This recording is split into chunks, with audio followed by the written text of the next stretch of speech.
Even a postcard you can. I would like to categorically tell you that international backlash will continue. But one thing we need to do is to have respect for each other, respect for people's values, the traditions, the cultures of countries. We're a sovereign country. And those who are writing reports are writing reports because they want to do accountability. They want to do accountability. I have not said enough. I have not said it.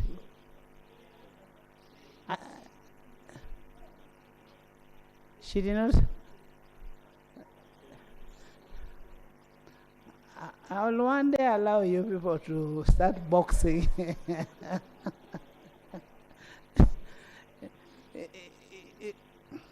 Honorable members, we need to safeguard the sanctity of this house, of this country. If we cannot do that, then we will not be doing what is expected of us. And whatever we are doing for the 48 million Ugandans out there. And in a special note, I really want to thank Parliament of Uganda for passing that law.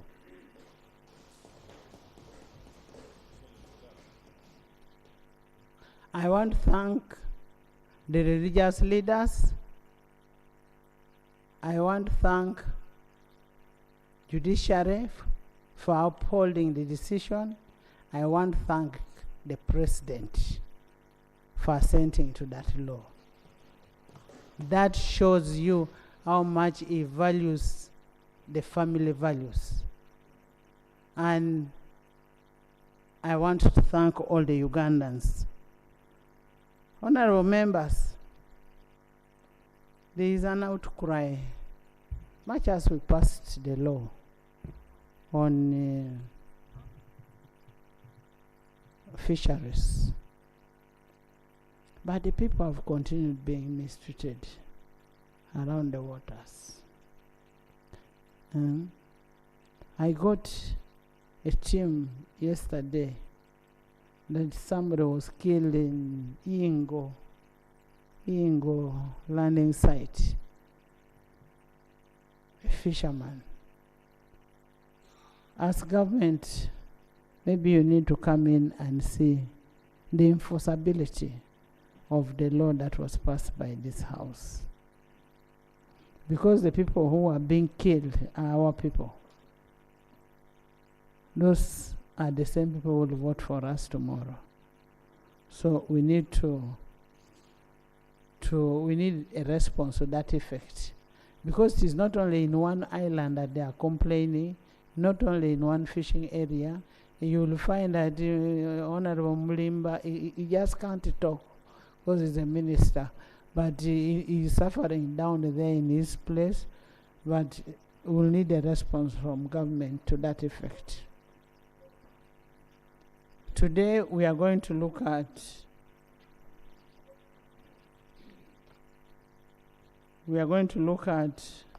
the tax bills. And as you are aware, we are in the tail end of the budgeting. And remember, I told you, we've already gazetted 13th for budget reading, 13th June.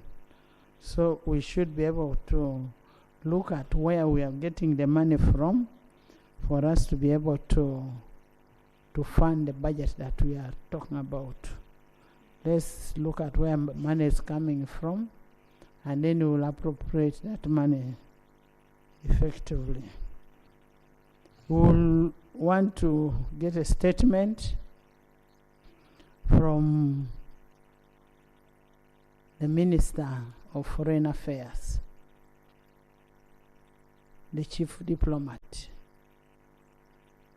Some of us may not be diplomats, but we will want to get a statement from the Chief Diplomat, and we'll also hear from the leader of opposition on the press.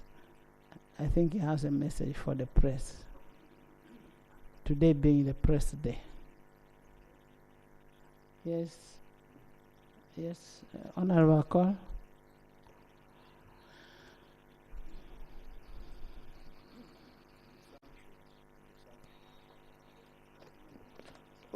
Right Honorable Speaker, on your communication, especially on the sanction, I remember I was in my constituency and I got a call from the press, especially New Vision, asking me about it. And I thought they were mistaken because to the best of my knowledge, our work as Parliament of Uganda, we allocate resources to the ministries, to the Prime Minister's office, and to different departments of Uganda. And the major people who should be questioned on this issue of the iron sheet are people who are tasked with the responsibility of implementing the resources that we allocated for this particular issue. First of all, the sign that we allocated the resources is a clear sign that this Parliament is committed to solve the problem of the Karamojong people. And therefore, I was wondering how you can sanction the head of Parliament and you forget people who are in charge of implementation. In this case, the ministers, I don't have a problem when they are talking about the ministers. I don't have a problem if you could talk about the office of the Prime Minister.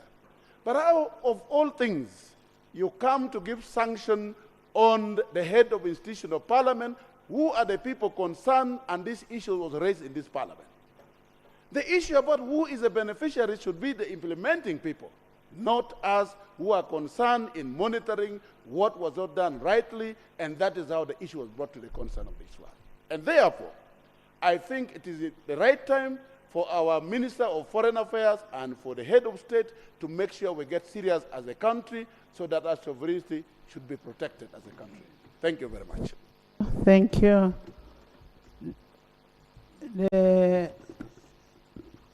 The sovereignty of this country is very important. Honorable Kitutu and Honorable Nanduta in court, but the principle of presumption of innocence still stands. Yes. Yes, the mover.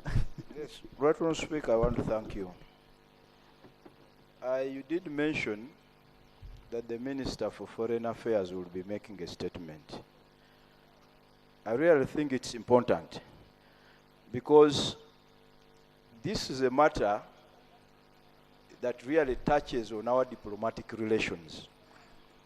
And for purposes of just avoiding uncoordinated troop movements, it will be important that government states its position early enough to guide the debate and discussion. Otherwise, there is a very big likelihood of creating a diplomatic imbroglio arising out of the statements that we may make. Right Honourable Speaker, for me, at the risk of anticipating what is in the statement, at the risk, the UK has a right to sanction anybody. It's really their right. And I don't think anybody should be concerned or bothered. Let them sanction whoever they want. It is really their sovereign right. But what should also happen is that they should respect the sovereign right of other countries. Because you see, you run a risk. You run a risk. I am on procedure. You run a risk. You run a risk, Right Honourable Speaker. We run a risk. We run a risk of undermining each other. So, Right Honourable Speaker, the procedural issue I raise is whether it is not procedurally right for the Minister of Foreign Affairs to first adumbrate the position of government before this matter is debated. Thank you. Honourable members, maybe it is good we first hear from the Minister. Sechi, let's first hear from the minister. Procedure. Thank you, Madam Speaker. In your communication,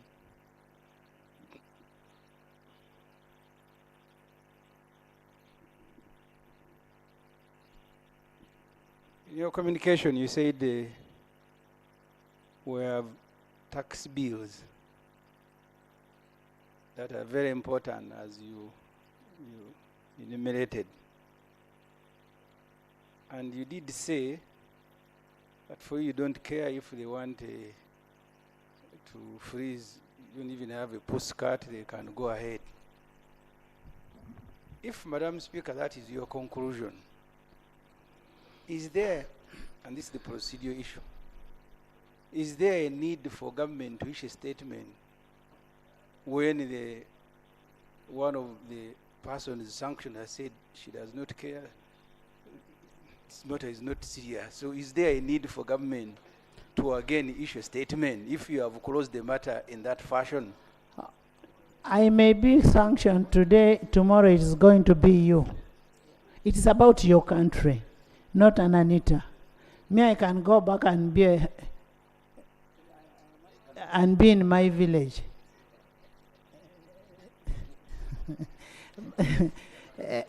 Honorable Minister. No, let's first hear from the Honorable Minister. And then, Honorable Minister. Because they are going to sanction all of you. You think it is you are immune? Thank you very much, Right Honorable Speaker. Permit me, pursuant to Rule 52, make a statement to the House and to public. The Republic of Uganda is a stable democracy that enjoys cordial relations with the vast majority of states in the family of nations. Our political landscape since 1996 has continued to evolve in peace and stability, bolstered by faith of its people as a hallmark of the NRM government. Our standing in the region internationally has reflected the dividends of this peace and stability. The Parliament of the Republic of Uganda reflects the legitimate voice and aspirations of the Ugandan people. It's with surprise that the Minister of Foreign Affairs of the Republic of Uganda learned of a statement issued on the official website of United Kingdom government on 30th April 2024, announcing the imposition of sanctions on Ugandan, open quotes, Ugandan politicians charged with corruption, close quotes. The case referred to under the UK's global anti-corruption sanctions regime concerning two former ministers, the Honorable Goretti Kitutu and the Honorable Agnes Nandutu, represents the first time that this is applied with respect to Uganda. It glosses over the fact that the two cases mentioned had been uncovered by government's own investigative agencies and are currently being handled under Ugandan courts of law. The two on the charge sheet, therefore, remain under presumption of innocence until proven guilty. The third person mentioned in the sanctions regime is Right Honorable Anita Mong, who is none other than the Right Honorable Speaker of Parliament of Uganda, who has not been charged by Directorate of Public Prosecution in the above-mentioned cases. We therefore seek to find rationale for actions taken by the British government in this sanctions designation. The Minister of Foreign Affairs looks forward to engaging with the British High Commission in Uganda and indeed Government of the United Kingdom, with whom we maintain cordial relations on this matter, while mindful that sovereignty remains a cardinal principle in the bilateral relations between the two governments and nations. I thank you, Honorable Speaker. Thank you. Yes, come on. This Parliament is a member of the Commonwealth. Today, as we talk, you are the chairperson of the Commonwealth Presiding and Speakers Conference. The action of the UK government violates the principle upon which that institution is established. this parliament and the association need to express their displeasure. Because, Madam Speaker, this sanction that is not based on any ground violates the tradition, the setting up of the institution, and it borders on the UK government violating the principle and the rules of engagement. And we, as citizens of Uganda, and who contribute to that international organization, we need to express our displeasure. We cannot only allow government to express displeasure because the taxpayers of this country contribute to that institution. And you now, you are not only the Speaker of Parliament of Uganda, you are the head of the presiding officers and the Speakers' Conference. And that position to which all the members of the Commonwealth accorded you because of your integrity, your sincerity, and the service you have rendered to this institution. And therefore, these sanctions questions the participation, and all Commonwealth parliaments need to raise their voice because it brings double standard of the UK government and our participation. Whereas we receive development support, but most of this development support alone to which the taxpayers of Uganda pay, this needs to be put on record. Therefore, Madam Speaker, we request the Minister of Foreign Affairs to engage the government of UK and other Commonwealth members to express our displeasure. If other countries, if it wasn't that President Museveni sometimes is very diplomatic, we would even consider withdrawing our participation in the Commonwealth Speakers Conference and institution. Because as of now, you coordinate the entire operation. How can they use, in the UK, the Conservative government do not believe in homosexuality and lesbianism. In the US, the Republicans don't believe in it.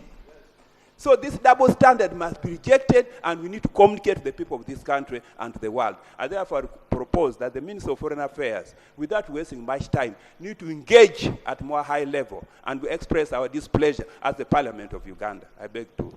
Thank you. Chairperson CPA.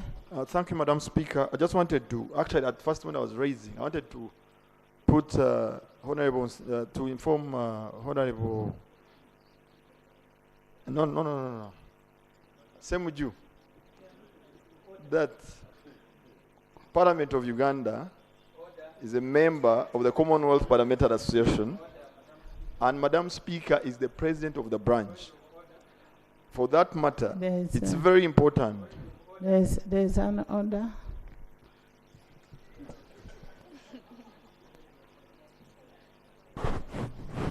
Madam Speaker, in our rules, you can only inform the person holding the floor.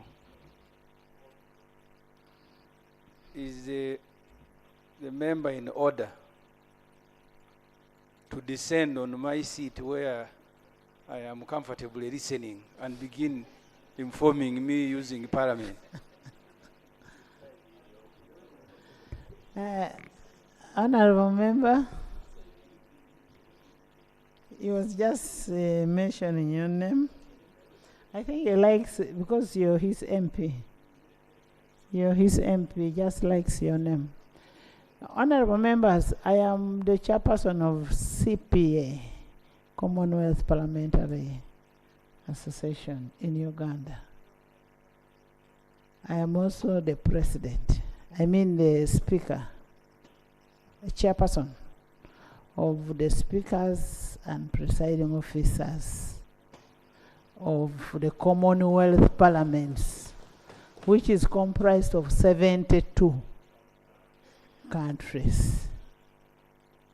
When we invited our friends to come for CISPOC, they did not come, and because of the law, and they wrote to us that they were not coming here because of that law, unless we were ready to withdraw, and which was okay with us. We did not miss anybody, and I want the Arab world, all of them came. All of them came. And I want to thank you for the work you did when you went to the Arab world. Honorable Minister, you need a more comprehensive statement. A comprehensive statement. You get it? On this. You will find that some of these people are conflicted. The ones who are signing these documents are conflicted. And you know it. It's not a secret. They are conflicted. You know me, I'm not a diplomat, the way you may be, but you know it. Yes, Pap. Thank you very much, Honourable Speaker. Sorry, let you. Right Honourable Speaker, that gentleman was giving information, and that information was done. And the person who was... Pap. Let the CPA first speak, then it comes to Pap. Thank you, Madam Speaker. I started with informing, but I was informing the House anyway. But my argument was that I think the sanctions were in bad faith.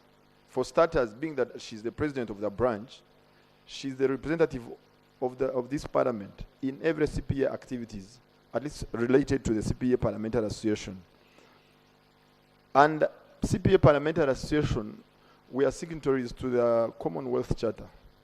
Interestingly, where we all the member states made a commitment to development of freedom, development of democracy and all that. And we made a commitment. And I believe the decision of the anti-homosexuality bill was out of a democratic beliefs of our country and the parliament as such. It was not an individual decision. So I think it's in bad faith, and that's why I was supporting the Right Honourable Speaker, that the Minister brings a statement, and then we look at how best we can address this. Because going forward, for example, we have an annual general meeting in August, where she's supposed to be representing this parliament.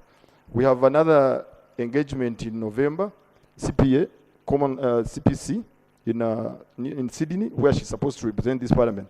So how will she going to be participating with nations that do not believe in our democracy, or that are against the principles of the charter that we all subscribe to? So I think it's in bad faith, and I believe that it's important that the minister brings a statement and we find solutions and how best we can move with countries that are actually breaking the charters that they made commitments to. Thank you so much, Madam Speaker. Thank you. Thank you so much. Pap. Thank you very much, Right Honourable Speaker. Right Honourable Speaker, yesterday... Alex, I've seen you. And the other day I attended a second African Interparliamentary Conference on Family Values and Sovereignty that is sitting in Entebbe, and I'm sure they are closing today. But I want to assure you, over the 20 countries that attended are very proud of Uganda in terms of legislation on the anti-homosexuality law. I'm a member of the Pan-African Parliament, and most of the African countries are very proud of Uganda about the case of anti-homosexuality law. So I want all of you to move with your heads high over the decision you took, because the rest of Africa is very proud of us about what we did. Right Honourable Speaker, having said that, we are also doing very badly as a nation on matters to do with the corruption. As a nation, and we all know that the way we are handling our corruption cases cannot be celebrated. This issue of Mabati was not well disposed of. It just ended in corridors, and it ended like that. Ugandans don't know who was found guilty and who was not found guilty. And it is just there lingering. And I really want to think, that's why these that wanted to get on the speaker wanted to use that, had it been disposed of properly, probably it wouldn't have been an issue. I keep wondering why the Mabati group was bigger. I'll give you information. The Mabati group was bigger. Why did they pick only the speaker and the two? Why not the rest of the group? And the Prime Minister, there are so many ministers here who are involved. Yeah, even my friend here, Msas, was part of those. So I'm just wondering why only the speaker and the other two? So if the matter was properly disposed of, probably would be in a better situation to debate this. Thank you very much, Right Honourable Speaker. Honourable members, first of all, Patrick, Madam yes. Speaker, my friend here had some information to give me. Thank you, Honorable Patrick. Information I want to give relates to the press conference that the DPP held, where she said they had investigated this matter, and according to them, the people they took to court are those they found with incriminating evidence. And they said the others, the cases, the files had been closed. That's what the DPP actually said. Honourable members, I also want to tell you, first of all, if the Karamojong team was here, they would bear me witness. When the issue came up on the Mabati, I said, I hope the Mabati that was put at my gate, because it was dropped at my gate, the gate of my school was not part of Karamoja Mabati. And I said, if they were, I will immediately return. So when the investigation went on, I said, give the schools, government schools, give the government schools the Mabati. I came back after finding out that that was the Mabati and refunded. I was the first person, without anybody saying it, and refunded the iron sheets and said, have your iron sheets, I don't need them. Because if they are meant for Karamoja, they are meant for Karamoja, not for my place. And I've never been to any court of corruption. And who says it is only Karamoja that would need Mabati? Even if they went to Teso, even if they went to Lango, even if they went to where. But honourable members, this is a test on us. A test on us, which we must prove. Ekudo, Dakas, Sechi.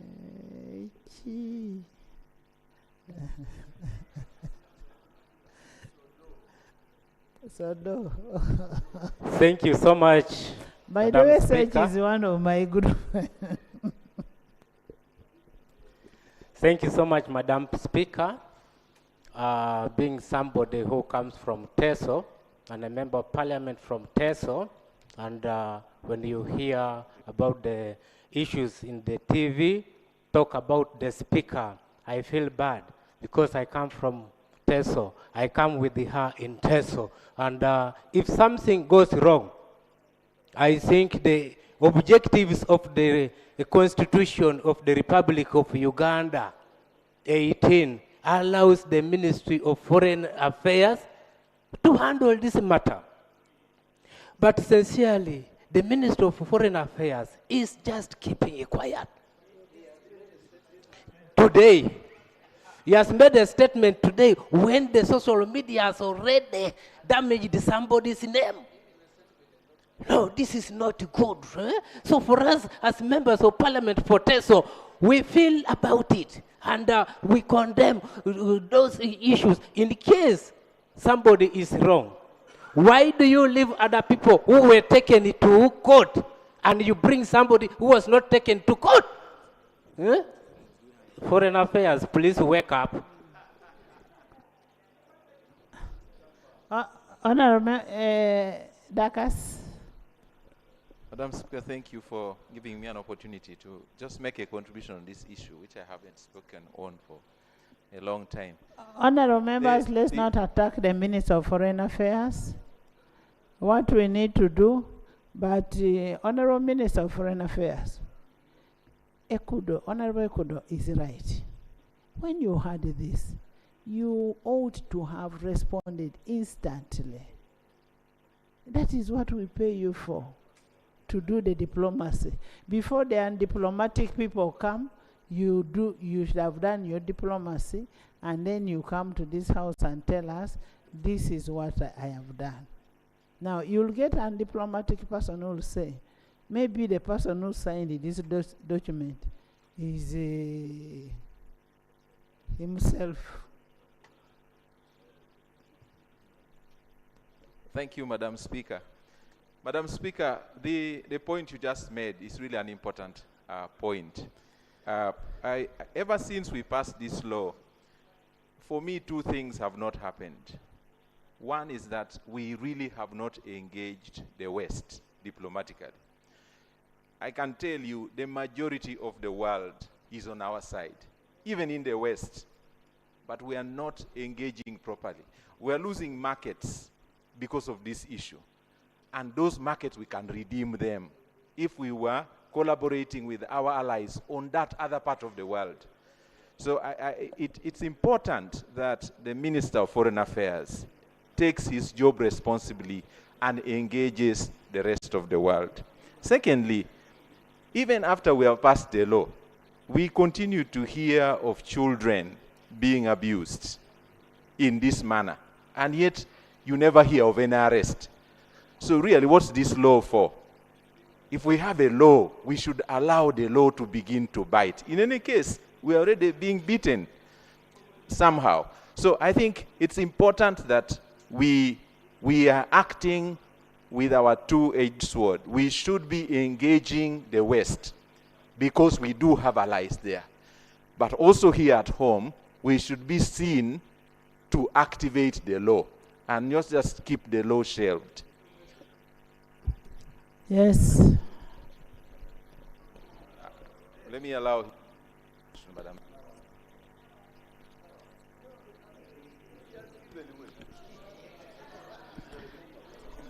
He has given away. I don't know why you are complaining.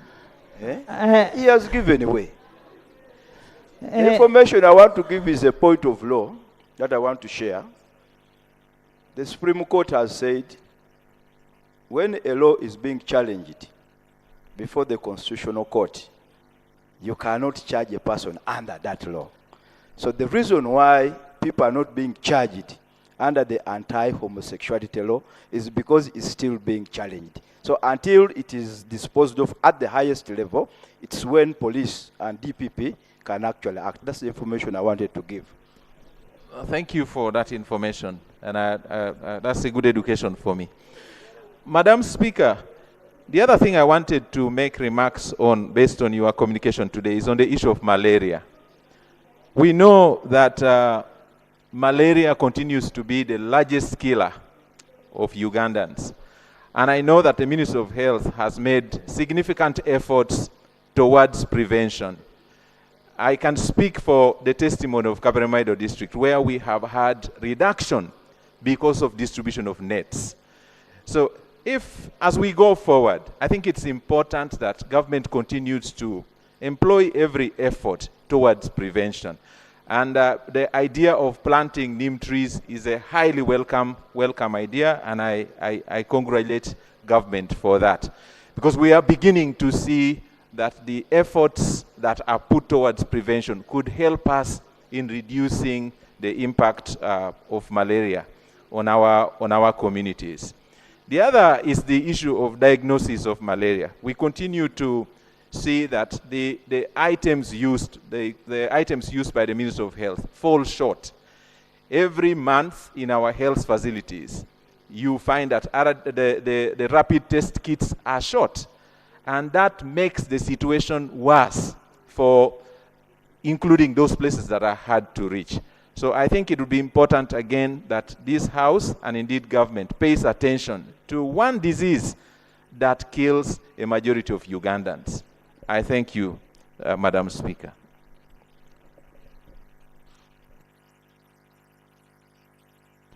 Thank you so much.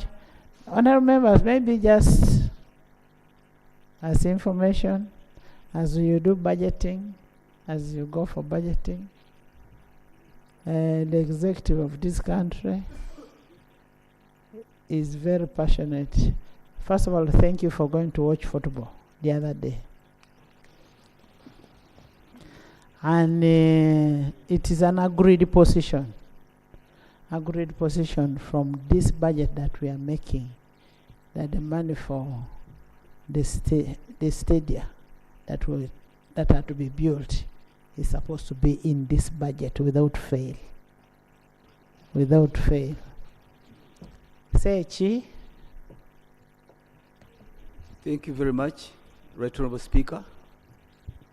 Right Honourable Speaker, I share your concerns and the concerns of this House about the sanctions that were imposed on the head of this very institution, the Right Honourable Speaker, Anita Mo, and 2 other former ministers,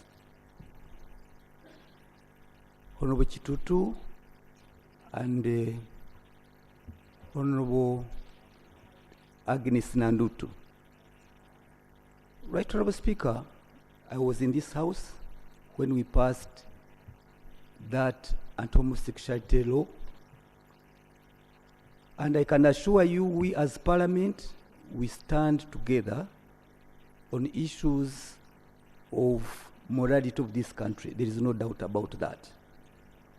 And I think each and every member of the House, you can't say it is the Speaker, it is so, it was a collective effort of the entire House.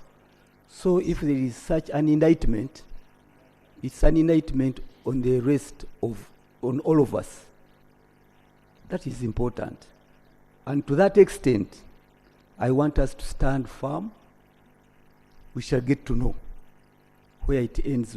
We stand by you, the Right Honourable Speaker, in as far as enacting of that law is concerned, if that is the casus belli of all this that is unfolding. But I would hasten also to add, Right Honourable Speaker and members, that for us to sit by, there is a lot of ramifications and what our relationship with the Commonwealth shall be. The Speaker is the head. There are those engagements on annual basis. She's the chair of the speakers and presiding officers. So I think even those in UK, I saw the Deputy Secretary for Foreign Affairs, Mitchell. He ought to know the ramifications and the implications of sanctioning a speaker of a country. She is the head of the third arm of government.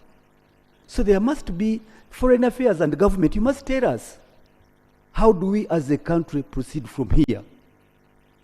What are our bilateral arrangements? What is the fate of our development cooperation that we share with the UK and the Commonwealth? Can we withdraw from the UK, from the Commonwealth? And I think the answer is no. Then what is the way forward? Because the head of the third arm, who represents us who are seated here, cannot go to the Commonwealth. In other words, we are decapitated. We are decapitated, we must state it. We must take the implications. How are we going to engage with the other 56 other countries under the umbrella of the Commonwealth? So it's a question that we must answer, and government must answer that. It was peculiar that the president even chose to keep quiet about it the other day at the Labour Day celebrations. Because it isn't as easy as it comes. It isn't, honourable members. There is some weight on it. And I don't want to think that UK was not aware of the backlash of the fallout in all this. And to me, Right Honourable Speaker, it yet presents another opportunity on how, as a country, Minister, I hope you're taking notes of what Sech is raising. On how the country is proceeding on the question of corruption. To have your speaker sanctioned on account of larceny is such a grave matter. What is the rest of the country now? Probably, I think they are now touching on the speaker to tell us as a country, how we are proceeding. A speaker of an institution, the third arm. So I think, Right Honourable Speaker, when issues of corruption arise, why don't we get the opportunity to discuss them and for government to handle the same to its full conclusion? This is the problem. We are stuck, we cannot even present our voices to be heard well because the issue of the iron sheets was greatly mismanaged. It was greatly mismanaged. The Rugorobis, the Chitutu, the Nandutus were those arraigned before court. And to me, having cabinet ministers and ministers attending court, then in the afternoon they go to attend cabinet, what indicators are we giving to the international community? So for me, on the question of homosexuality, I want us to desegregate it. That one we all stand together. But on the question of corruption, honorable members, I beg your indulgence, that we must tackle it. We can't let it go. The other day we had an opportunity to look at ourselves as parliament. When the issue of the handshake, the service awards came, Right Honourable Speaker, I've never given us the opportunity to debate it. Despite my constant standing here, can we have a look at ourselves? Or must we hide ourselves now in the same cloak? For me, I'm not part of that. If the UK is sanctioning and targeting the corrupt of this country, it's because we as a country have failed. We have let down the people of Uganda. Where everybody knew, some ministers said that the iron sheets came through their windows to their compounds and they were let scot-free. The unfortunate ones, the three, were arraigned before court, and others are continuing to occupy the front bench. And the president made a very simple premise: I'm going to follow them. I'm going to follow them. Where is the following we were talking about? So to me, honorable members, Right Honorable Speaker, you better seize the opportunity. Seize the opportunity and say no to corruption. Lead the way so that as a country we can stand by you. But when this institution is full of loopholes, the allegations of corruption, the service awards abound, and we cannot debate them, we cannot discuss them, what should we do? It is only seeming that now the foreign countries are the ones doing the job we are supposed to do. So I don't want members to hide about sovereignty of the country. They cannot search. Yes. Honorable government, you respond on the issues of the handsheets, but I'm telling you, the foreign country cannot, we're a sovereign country. I mean, UK cannot come and run our country. They cannot. Thanks for the guidance, Right Honourable Speaker. We are going to handle the issue of the corruption, that is okay.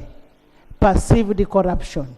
You know, somebody should be proved that, like the ministers who are in the court. There are so many people about how many. Honorable Bua, do you want to say something? Before you can come up, let us be open. I'm really making my humble and honest call to you, Right Honourable Speaker. Let us start with ourselves.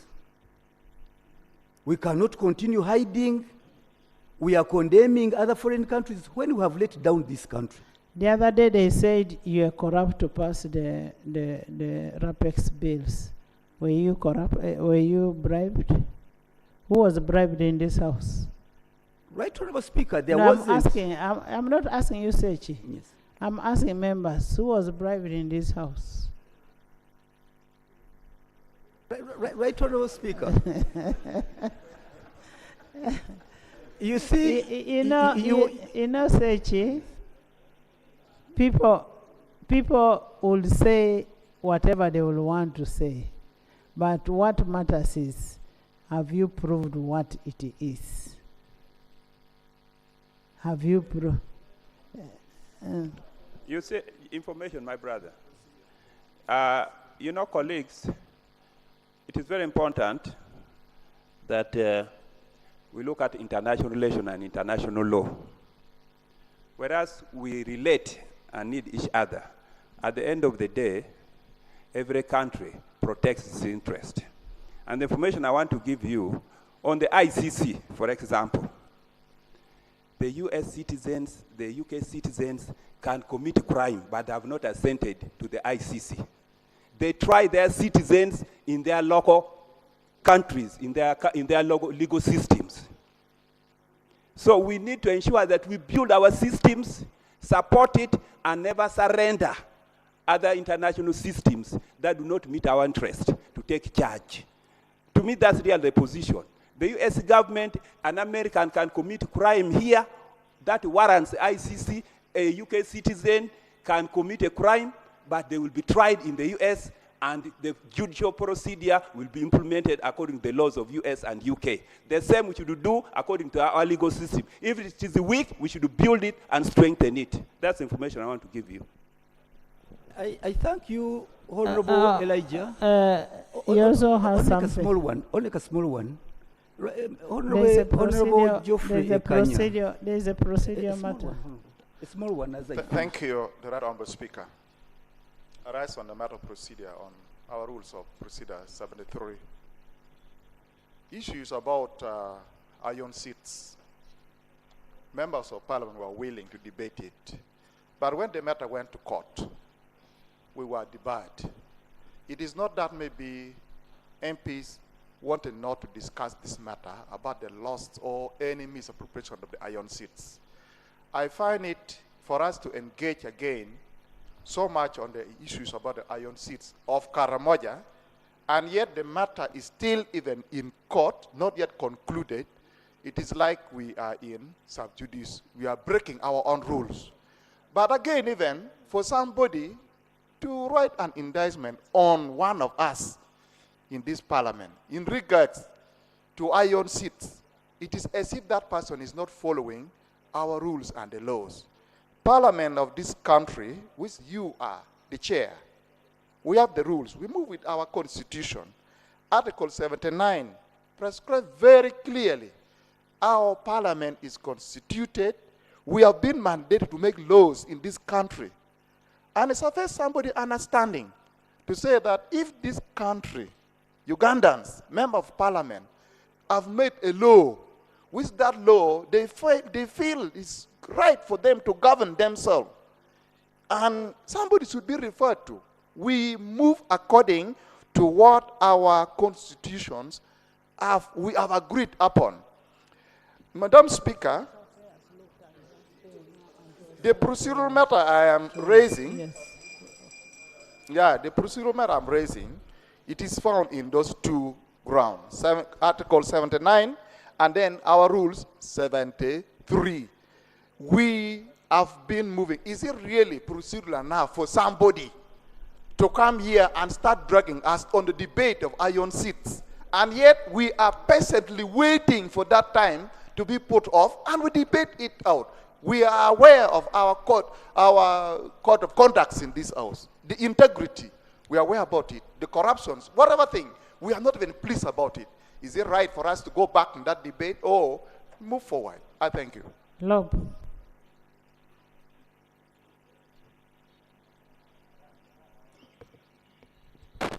Thank you, Right Honourable Speaker. Right Honourable Speaker, as a former journalist for 14 years, I want to join journalists in celebrating World Press Freedom Day, a very important day on which we remind government to protect the rights of journalists as they operate. Sadly, though, many times they face a lot of brutality from the state, which should be protecting them as they do their work. Our hope is that we can get commitment from government on this particular issue, but also to call upon the employers of these journalists, because as the state brutalizes them, their employers in one way or another ill-treat some of them. Poor pay and all of these issues that need to be addressed. So hopefully this day is a good reminder to all the stakeholders to treat journalists with respect and to empower them as they execute their mandate. Right Honourable Speaker, the issue of sanctions. In your communication, Right Honourable Speaker, you said you are not bothered and you don't care about these sanctions. In fact, you mentioned that the only visa you are concerned about is the visa to Bukedia. And so you don't care about the visas to the US and to the UK and so on. I'm now surprised why then you seem very bothered, because if you say you only care about a visa to Bukedia, why do you seem very bothered and angry about this issue? I think it should not bother you, Right Honourable. I am not bothered at all. I am talking for 48 million Ugandans outside there. That's all right.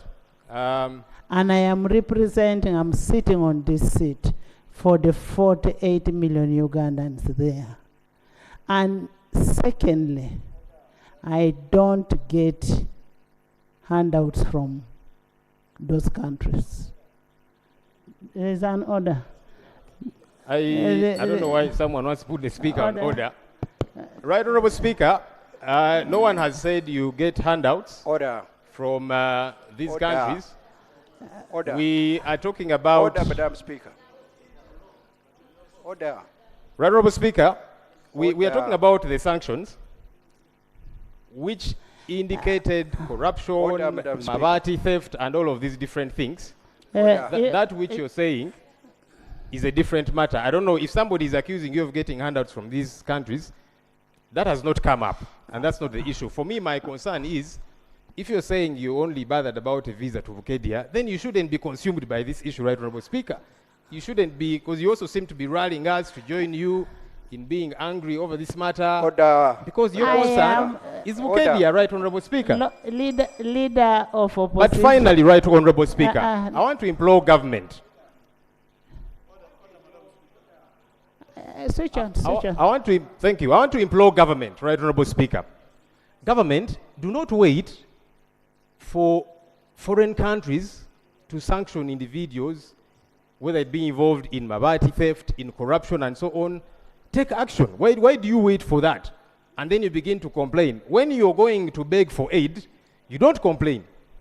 When they say now that we give you aid, that aid should not be stolen. There is an order from Ogwang. He's asking for clarification. I'll get it shortly. Honourable members. Don't wait as government. Members. Take action against corruption. Leader of opposition. Leader of opposition. Leader of opposition. Okay. First of all, I would like to thank the leader of opposition for the submission he's making, Right Honourable Speaker. The clarification I want to seek from LOP is that for purpose of the Speaker, is there any record by any competent court of law in Uganda that she has been involved in any corruption matter? Number two, is there, as far as we are all aware, that they took former colleagues who are our colleague members of parliament that before courts of law? Have the case been adjudicated and confirmed that they are guilty? So if we are talking about the rule of law, was it in order for that respectable country to impose sanctions on such individuals? And Honourable Member, Okirori has something to say. Right Honourable, he sought clarification from me. I thought in a minute I've given him, I'm the Speaker. Okay, I can take that. Most obliged. Right Honourable Speaker, I think we are... LOP maybe perhaps should be concentrating on more important things. I want to, this is my... That means, Right Honourable Speaker, you're concentrating on non-issues according to Honourable Kiror. I am raising my point of order. I'm on a point of order. You're the one who raised the issue, Right Honourable Speaker. I'm on a point of order. What Lope is talking about... He is saying you're discussing non-issues, Right Honourable Speaker. I don't know if he's in order. What Lope is talking is important. He's talking about something important. But what I am also telling Lob, that Lob, don't even deceive yourself. That I am hurt. Me, the Anita I know. Me, to be hurt over those sanctions. Forget. That's okay, right, Honorable Speaker. Honorable Peter Ogwang was seeking clarification from me regarding rule of law. I'll educate you a little bit because I'm a lawyer. Article 28(3)(a) of our country's constitution talks about presumption of innocence. That's our constitution. Now, the way sanctions operate, and I don't know whether we should be discussing sanctions issued by a country which has the prerogative to issue their own sanctions. Sanctions are not subject. I was clarifying, sanctions are not subject of your local jurisprudence there's a here. Procedure matter. It's a diplomatic tool, there's a procedure matter. Nathan, we have not started. Right, Honorable Speaker. We have spent about an hour. Give us 1 hour. Right, Honorable Speaker, in one of your statements, you guided that the Minister of Foreign Affairs should come with a comprehensive statement. On a matter like this, the first expectation in diplomacy would be the ministry to summon the ambassador of the UK government and state the position of government of Uganda on this matter, and then be able to report to Parliament so that we can have a debate. Is it procedurally right for us to continue discussing this matter when actually we have not heard comprehensively on the steps that government has taken to engage the other country? Are we proceeding right, Honorable Speaker? Honorable members, Honorable Minister of Foreign Affairs, we will expect a comprehensive response on the action that you've taken on this. And I don't want anybody to think I am bothered of whatever is happening, but I am doing this for anything on me touches everybody in this house. I am the leader of this house. So when I say, some of you have property like, I have not said search. I have not said stop putting search in my mouth. I have not said. I'm saying some people have. You leave search. I am saying there are people who get their earnings, who sustain their livings in Uganda, who do accountability, using people's names, using the names of their knitters so that they account for we are doing work in the country. But that said and done, I want a comprehensive report from the Minister of Foreign Affairs, and I want actions that you've taken. Honorable Obua, Government Chief Whip, I had talked about the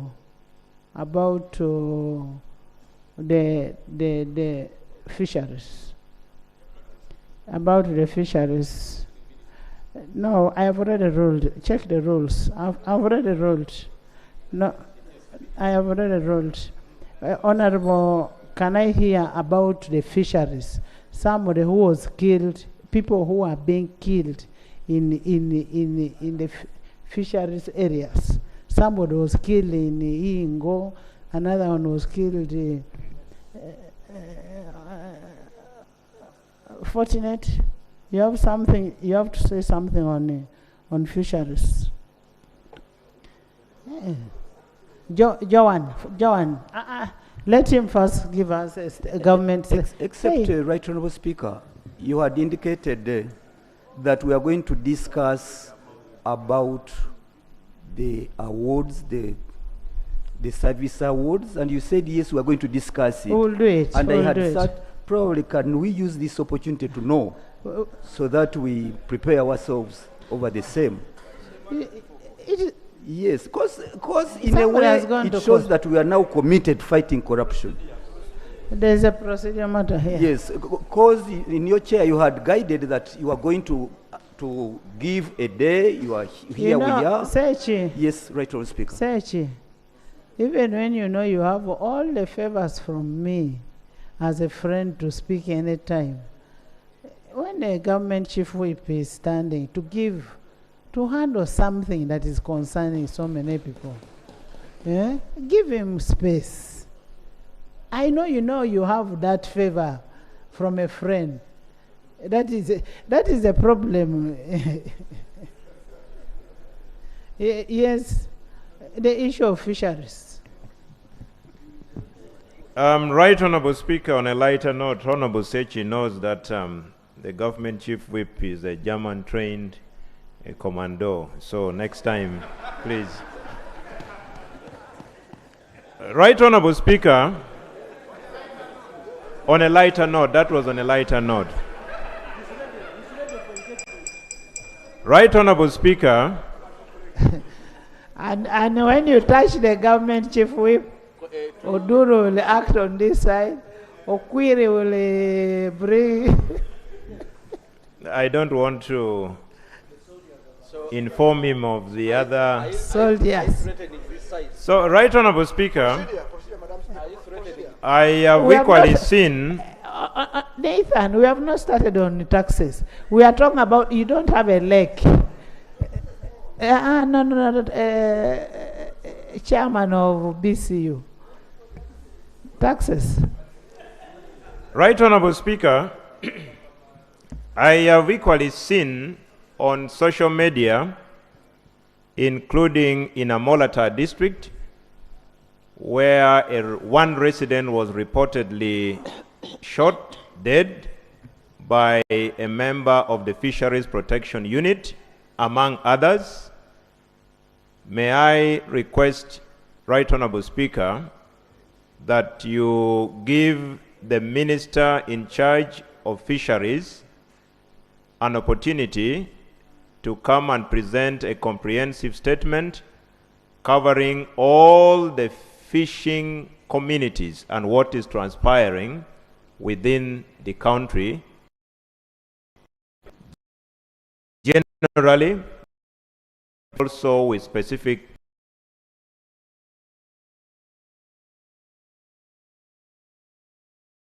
for that time.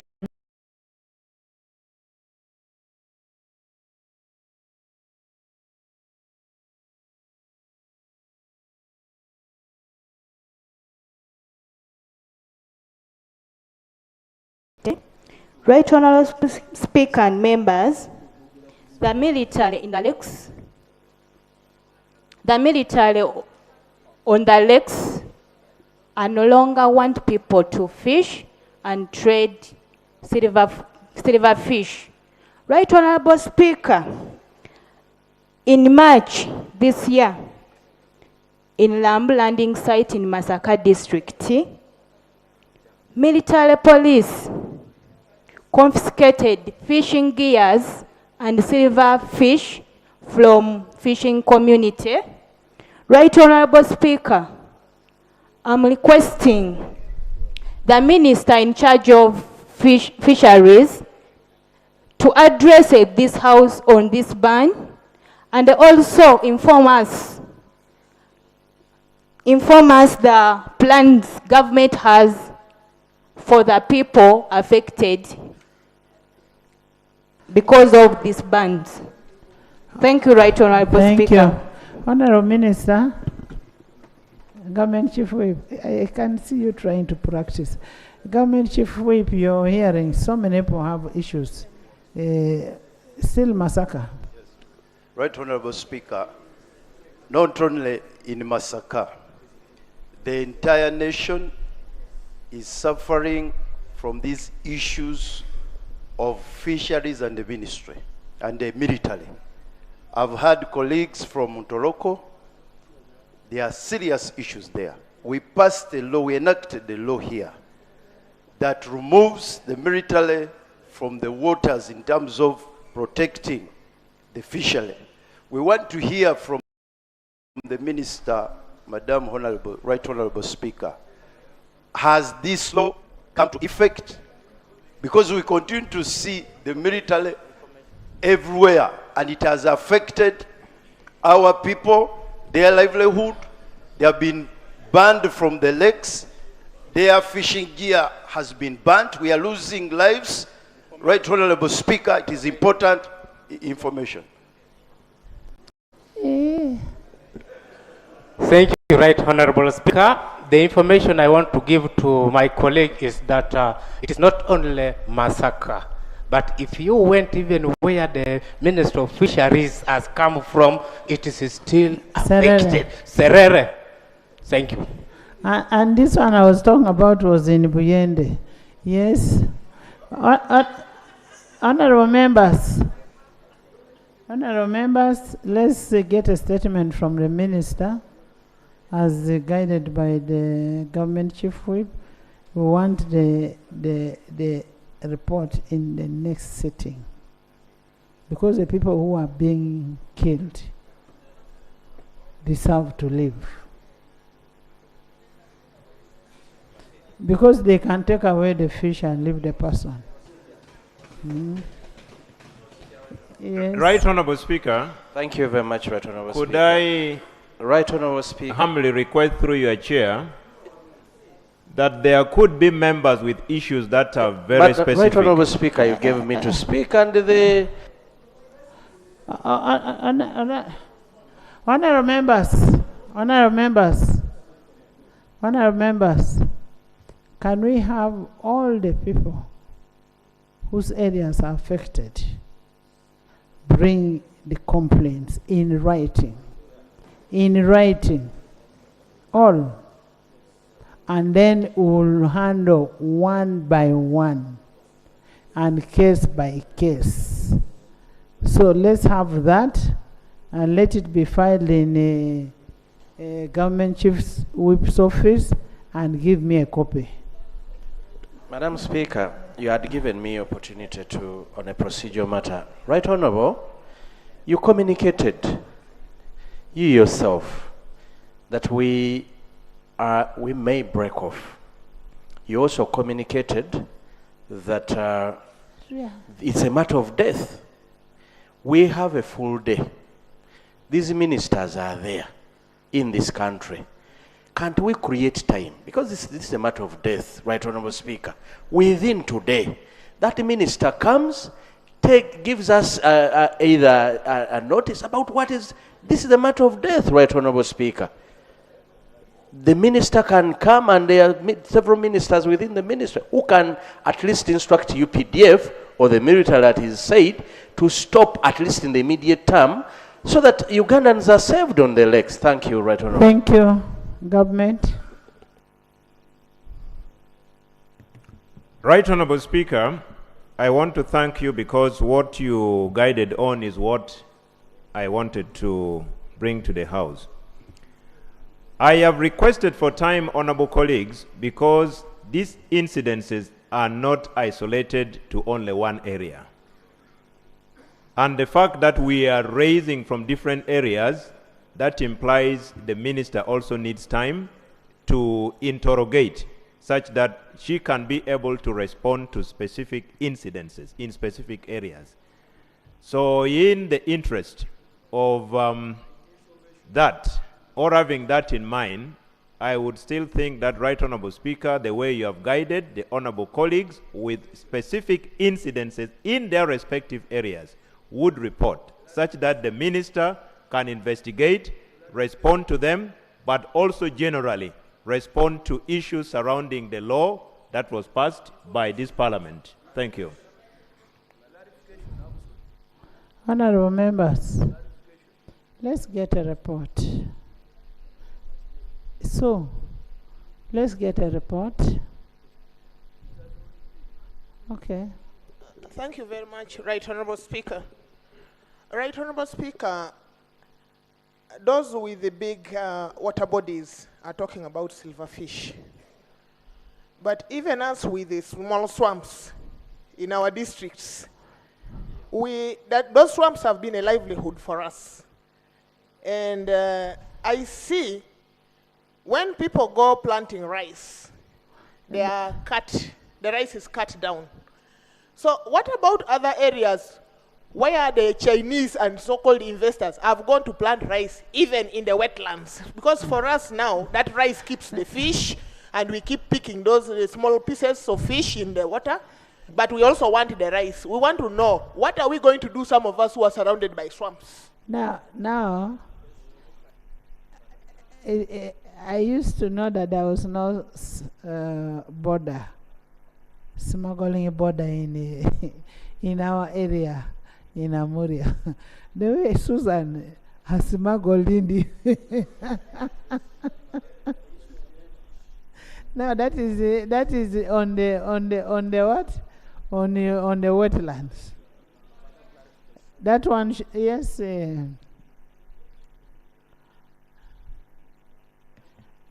Thank you, Madam Speaker. You made a ruling, and I want to seek clarification. I've just got to learn that Honorable Susan has a small swamp. Now, you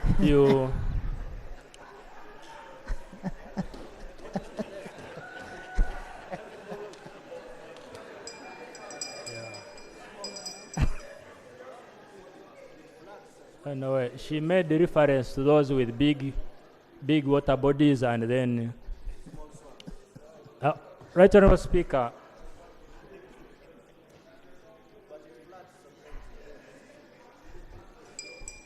Right Honourable Speaker, I want to make a request. You have ruled that people that have concerns relating to fishing should put it down in writing. And others have brought up issues of rice. Other areas, we have issues of disappearing forests. There are so many environmental issues. I would humbly pray that instead of limiting ourselves to fish, you allocate time for us to discuss environmental matters. Yes, and let me tell you, honorable members, when you put your questions in writing, you'll find a prime minister takes her time to get responses from each and every ministry on the questions that are put. But when you raise it here, you may not get all what you need. So let's put it down in writing, and we'll respond one by one and what action has been taken. Members in the public gallery, this morning we have a delegation of executive of Bugiri municipality, led by the mayor, Kisubi Ayub. You're welcome. And they are represented by Honorable Taka Agnes and Honorable Asumani Basalirwa. Basalirwa, stand up here. Come here. You first greet them. You first. You're most welcome. You have a very good member of parliament. Very good member. If it was even possible to come unopposed. Honorable members, you'll allow me to evoke my powers and Rule 25 on the order paper, and we get a motion from the Minister of Education, Sports, and it will be moved under Rule 56 of the Rules of Procedure by the Minister to establish the National Institute for Teacher Education. And while we are doing all this, if we finish the tax bills today, the next sitting will be appropriation. And how I wish if Minister of Finance would declare early, in case if they will have a corrigenda, then this House would allow us to refer it administratively other than calling you back from your villages. We refer it and then we ratify on the day when we are sitting. So, Honorable Minister, you have something, so, hey, on the same? No, slightly something else. Right, Honorable Speaker, my procedural matter related to the statement that you had required from the Ministry of Foreign Affairs. I just wanted to beg your indulgence that there are a number of other Ugandans that have been sanctioned from different countries. If that statement could be comprehensive enough, not only on the three, all the lists of government officials, the reasons and the sanctioning authorities, so that when it comes, we don't then go backwards on the same. I thought that if it comes on the floor, then the ministry will take it more seriously. Thank you. So you've heard, and the credibility also of the people who are doing it. When I say that, I know what I'm saying. Goretti. By the time I say that, if you're a lesbian, I will tell you you're a lesbian. If you're a homosexual, I will tell you you're homosexual. So if you're sanctioning, first check yourself. Christine has a tree for us. Nemo tree. Right, Honorable Speaker, thank you very much. Dear members, today we are commemorating the fight against malaria, and the national celebrations are in Chibuku. And Right, Honorable Speaker, allow me thank you for allowing us to come with this tree seedling to demonstrate to the members, but as well to share with the members some of the tree seedlings. Like earlier mentioned, the neem tree is a repellent to mosquitoes. Just plant at least 2 in your compound, and mosquitoes will greatly reduce in numbers, or if not, completely leave your compound. Thank you. And Right, Honorable Speaker, the tree may take 1.5 to 2 years, but Right, Honorable Speaker, I request that the malaria supplies in our hospitals need to be thought of. It is really very ashamed that whoever has a malaria patient is requesting for support from the members of parliament. At least in the meantime, let's try to ensure that the supplies of the malaria drugs are in our hospitals. Thank you for the opportunity, Right Honorable Speaker. Thank you, thank you. Yes, Haji. Right Honorable Speaker, I want to thank you. Right Honorable Speaker, the other day, you were talking about the issue of the floods. And the minister said he would be coming here with a statement. I am not seeing the minister here. Maybe the government chief whip will do that, because we had raised it as a matter of urgency. But more importantly, Right Honorable Speaker, you have given us, this parliament did appropriate, we have received the money, the 1 billion, for the districts and municipalities. And Vujiri equally received. I want to confirm, Right Honorable Speaker, we received the 1 billion.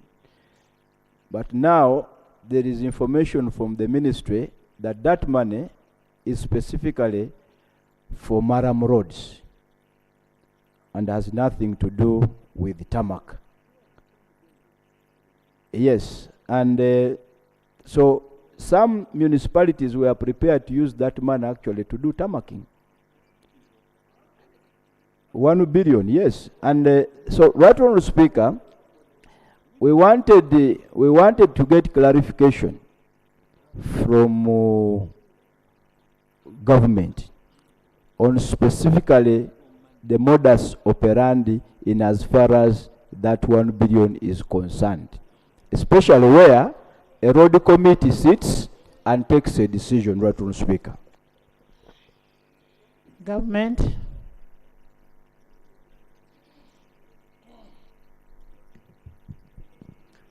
Right Honourable Speaker, the money in question is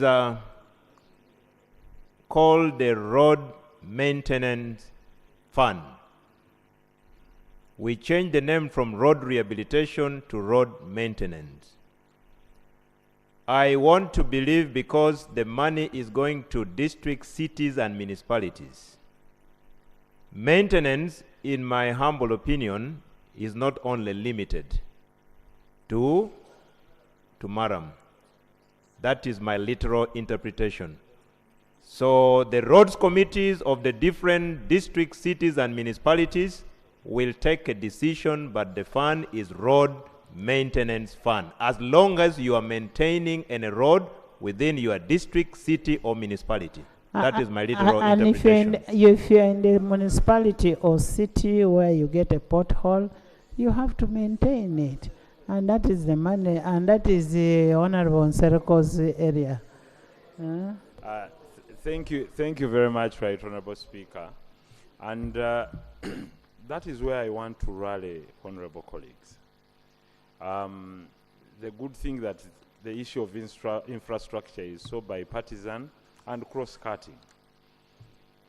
The only funds where a line is drawn between legislative role and executive role and a merger is created whereby you legislate and appropriate the funds and you also take part, have full participation in decision making of those funds is the road fund.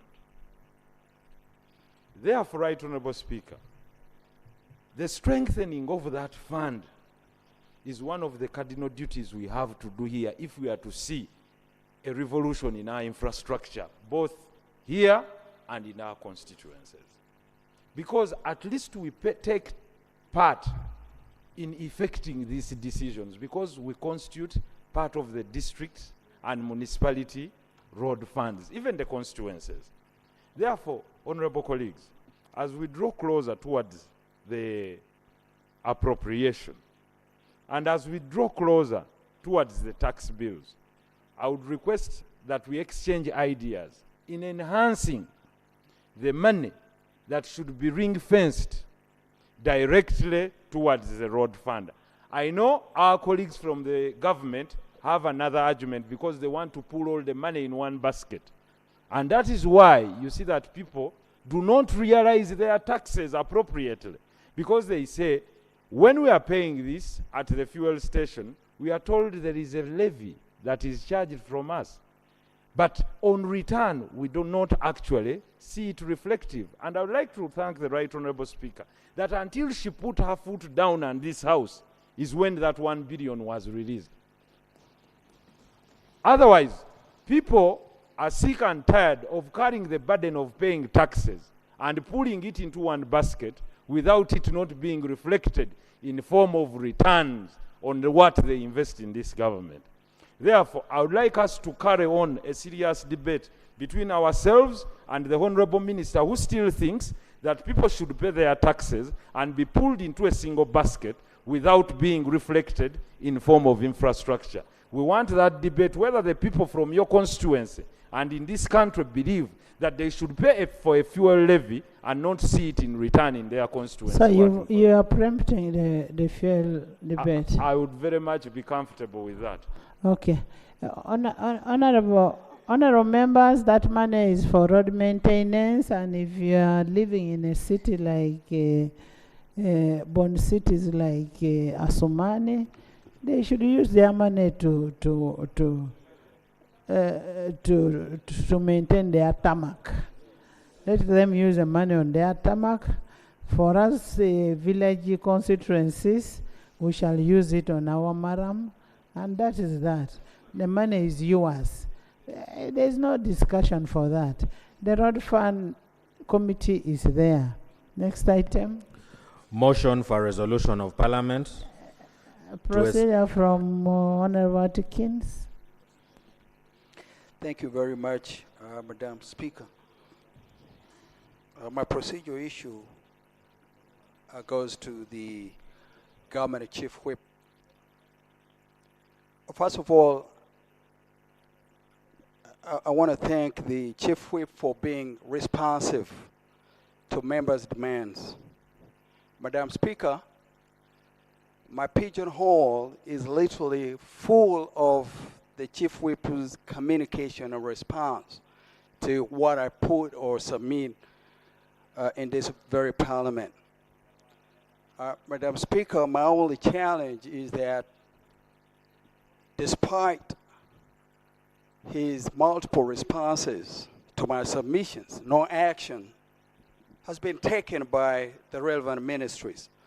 And Madam Speaker, in the interest of time, I'll have to assemble these submissions that are made on this Parliament, on the floor of this Parliament. Number one is about the closed TTC, Barry Teachers College in my community. We have no other teaching institution in Kasese except the one that was closed by government. You directed the minister to come and give a response. That has never been done. Number two. Honorable Atkins, now that is the paper that I was calling for. Just cool down.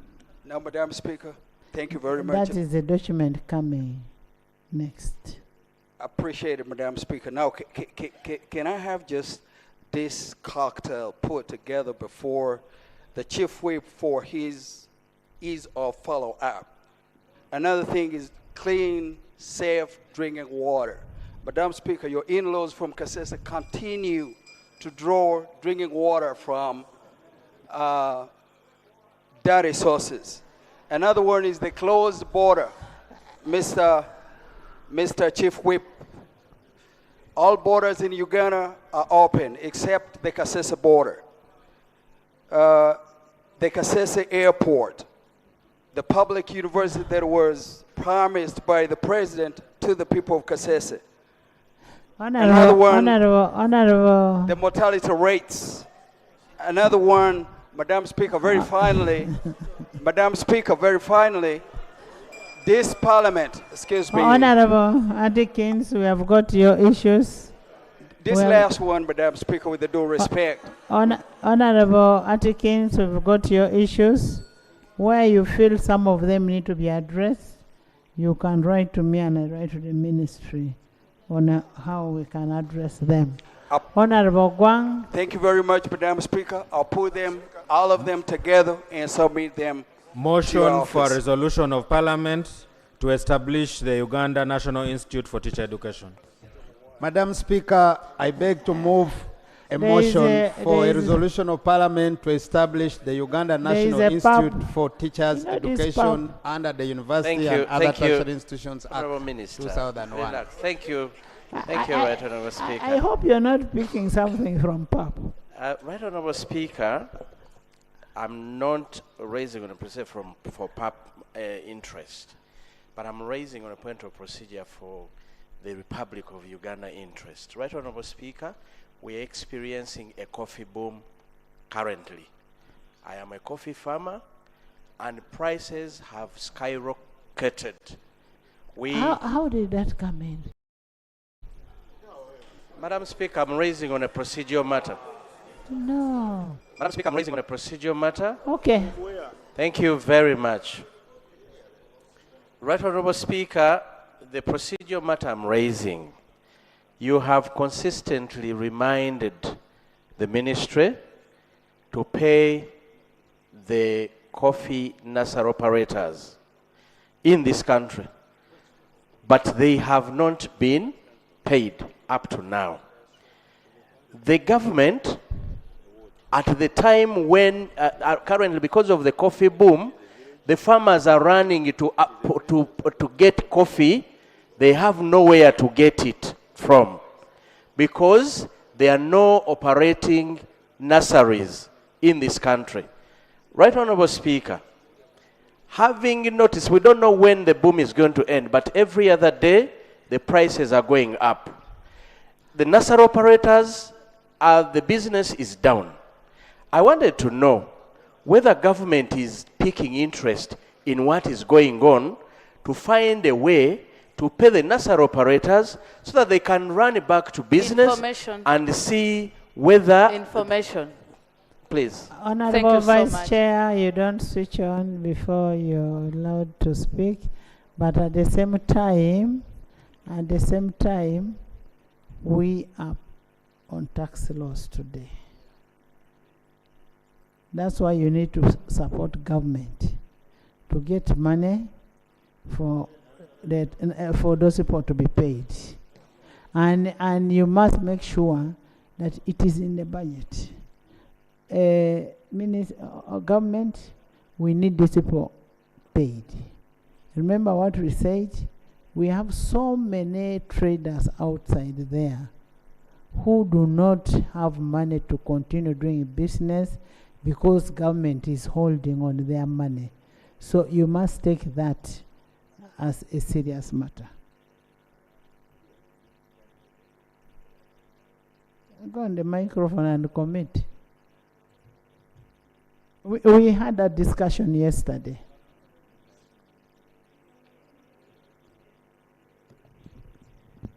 Right Honorable Speaker, the good news is we are in the budgeting period and the budget will come here, and subject to availability of funds appropriated, we will meet all the obligations on the side of government. Thank you. Honorable Gwang, that will be handled, Patrick.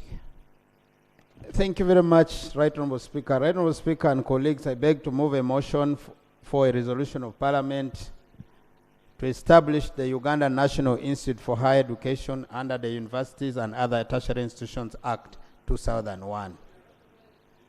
Madam Speaker, I move under Rule 82A, one of the Universities and Other Tertiary Institutions Act 2001, Act 7 of 2001, and Rule 56 of the Rules of Procedure 2021.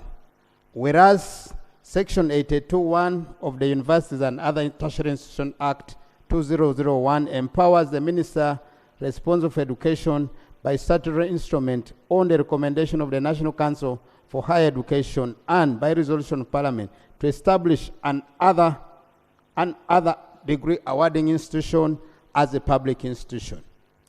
And whereas Section 24, 25, 82C and Schedule 2 requires the Minister to include in the statutory instrument the objects, function, and location of the other degree awarding institutions respectively. And whereas the National Council for Higher Education on 1st September 2023 recommended that the Uganda National Institute for Teacher Education be established as a public other degree awarding institution. Whereas Objective 18(2) of the Constitution provides the state shall take appropriate measures to afford every citizen equal opportunity to attain the highest education standard possible. And whereas Article 30 of the Constitution provides that all persons have a right to education, and whereas the Minister responsible for education caused to be prepared the universities and other tertiary institutions establishment of the Uganda National Institute for Teacher Education, Instrument 23, 2023. Now, therefore, be it resolved by Parliament that the Uganda National Institute for Teacher Education be established with the following objects, function, and location as set out in the University and Other Tertiary Institutions Act. Madam Speaker, I beg to move. Thank you. Seconded by Finance, Minister of Finance, Chair of Finance, Government Chief Whip, Frank, Solo, Edakasi, Okiror, Alexi, Achan, Maggie,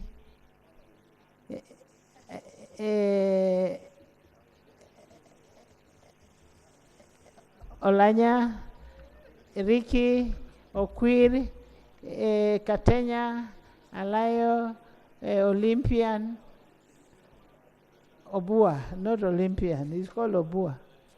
Achon Obua. then Aru, agriculture, Gweri, workers, Mbale, Zambia, Okot, Goli, thank you. Sylvia, yes.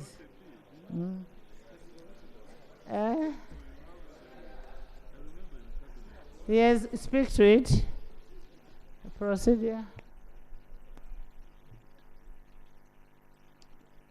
Madam Speaker, you allow me, as I raise this point of procedure, to ask the Honorable Ogwang Peter and others to take Parliament serious. The motion that the Honorable Ogwang is moving is a very serious motion, Madam Speaker, that should not even have come as a way that is bringing it. A motion that he comes here and pleads with you that although it's not even on order paper, please help us using your power and put it there. This is a very serious motion. So the procedural issue I'm raising, Madam Speaker, is whether you should not guide the Honorable Ogwang to lay this motion and he's sent to the Committee on Education. And then it is brought back after processing. And we debate it if it is a policy shift, policy change, without having to rush it the way the Honorable Ogwang wants this Parliament to do. That's the procedural issue, Madam Speaker. Let's first get the justification of why it's bringing the motion. We first understand it. Then we will make a decision from there.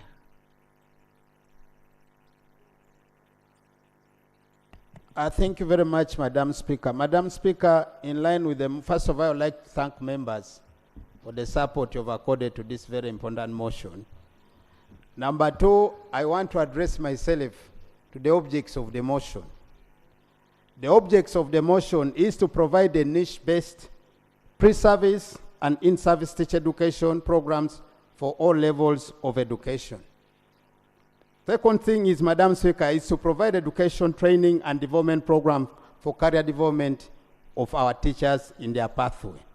The other one is to collaborate with the regulator responsible for teacher education, training, development in implementing continuous professional development programs for teachers, education administrators, and inspectors of school. To provide professional guidance and technical advice to the ministry responsible for education on the development of the teaching profession in Uganda. To collaborate with other institutions and development partners for purpose of teacher education, training, and development.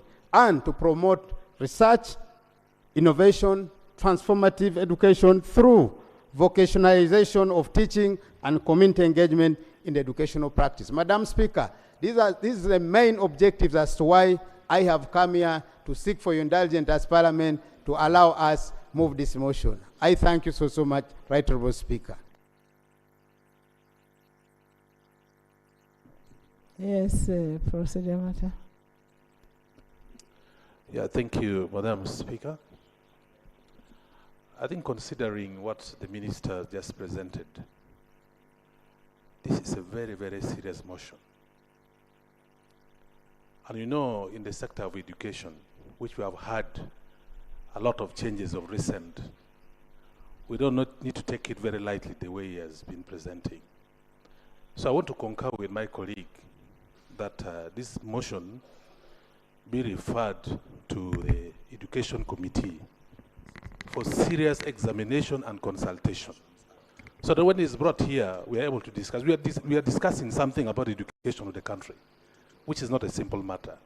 So I want to, with your guidance, Madam Speaker, would be, wise to advise the move of the motion to refer this motion to the Committee of Education for serious consideration. Thank you very much.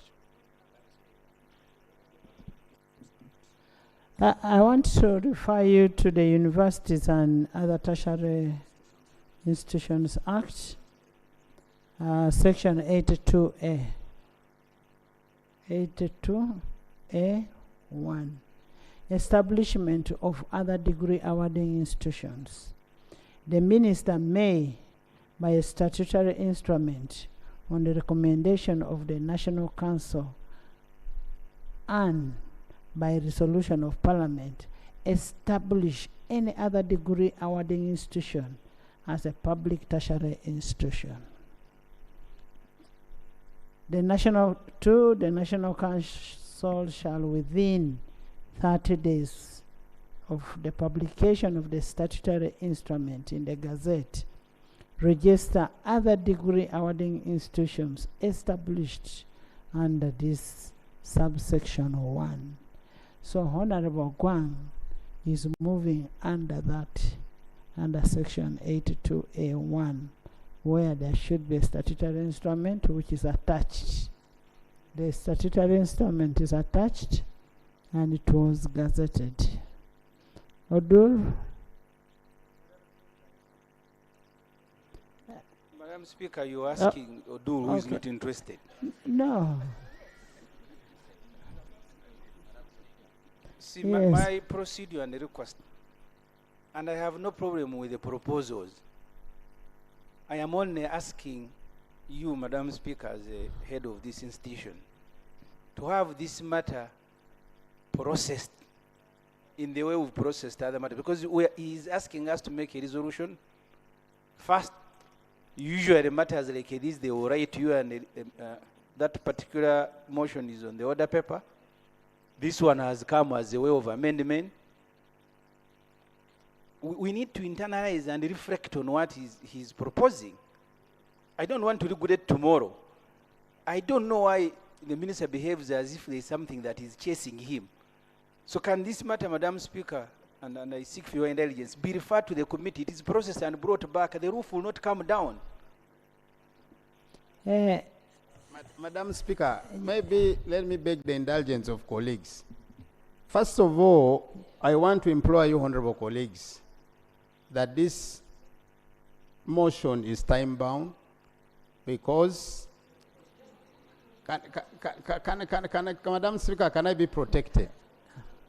Madam Speaker, on the issues which have been raised, I want to confirm that the entire teacher profession was consulted on as far as this specific formation or formulation of the teacher university is concerned. Number 2, in line with that,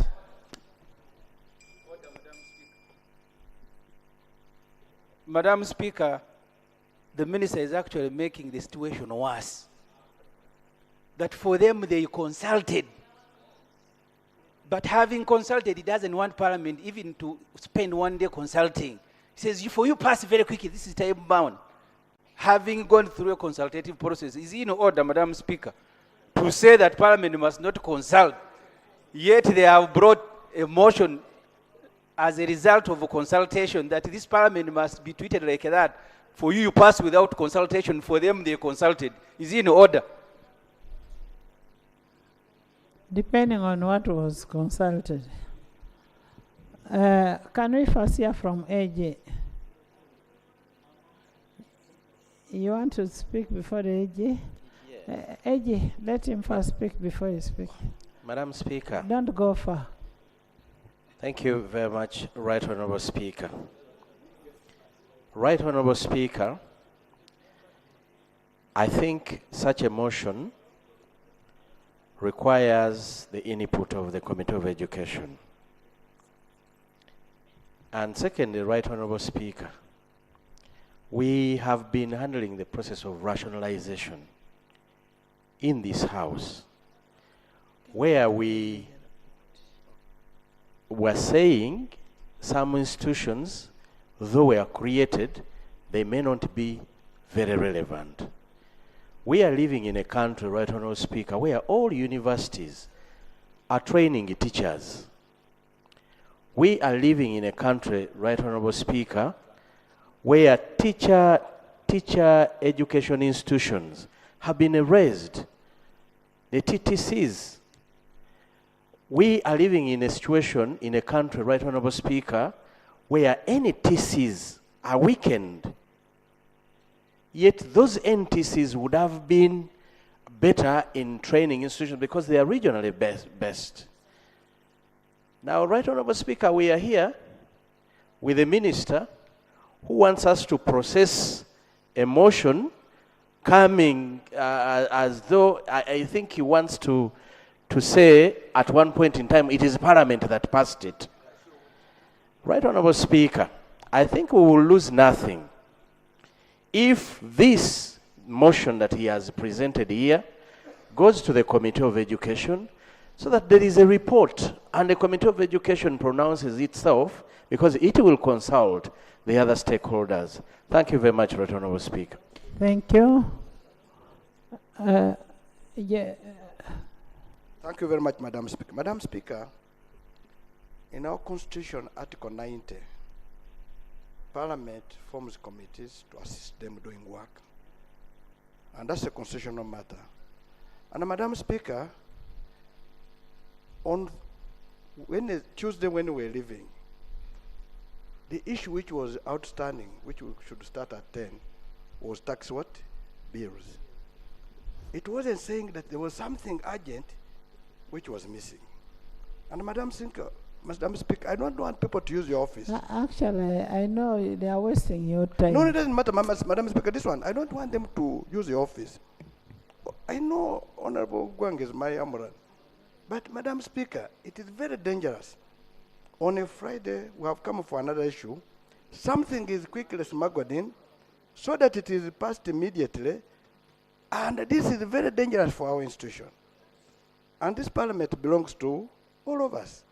And Madam Speaker, I would want to beg you, despite the fact, Honorable Gwang is my own, that he allows to take time, send this, since he has presented it, let it go to the committee, they process the processes, and we all follow it.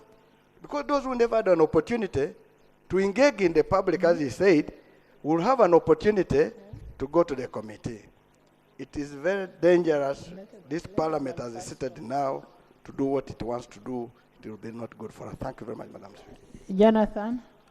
Right Honourable Speaker. You are Jonah, not Jonathan. The Minister just informed Parliament that they carried consultations and they have a report. Madam Speaker, I would request that the Minister shares with us the report as Parliament before we hurry into this motion. Have you carried the due diligence, and as who? Therefore, kindly, Right Honourable Speaker, let the Minister share with us the report as a Parliament before we hurry. Because we are not going to gamble with the future of education of our country, where you just walk from any door and you want this change here. Kindly share with us the report before we make our position. Honourable members, you gave powers to the minister, and you said the minister shall have a statutory instruments, and this should be brought in forth within 30 days. And it should be supported by a resolution of Parliament. And the statutory instrument, you did not lay on table. Go and lay on table.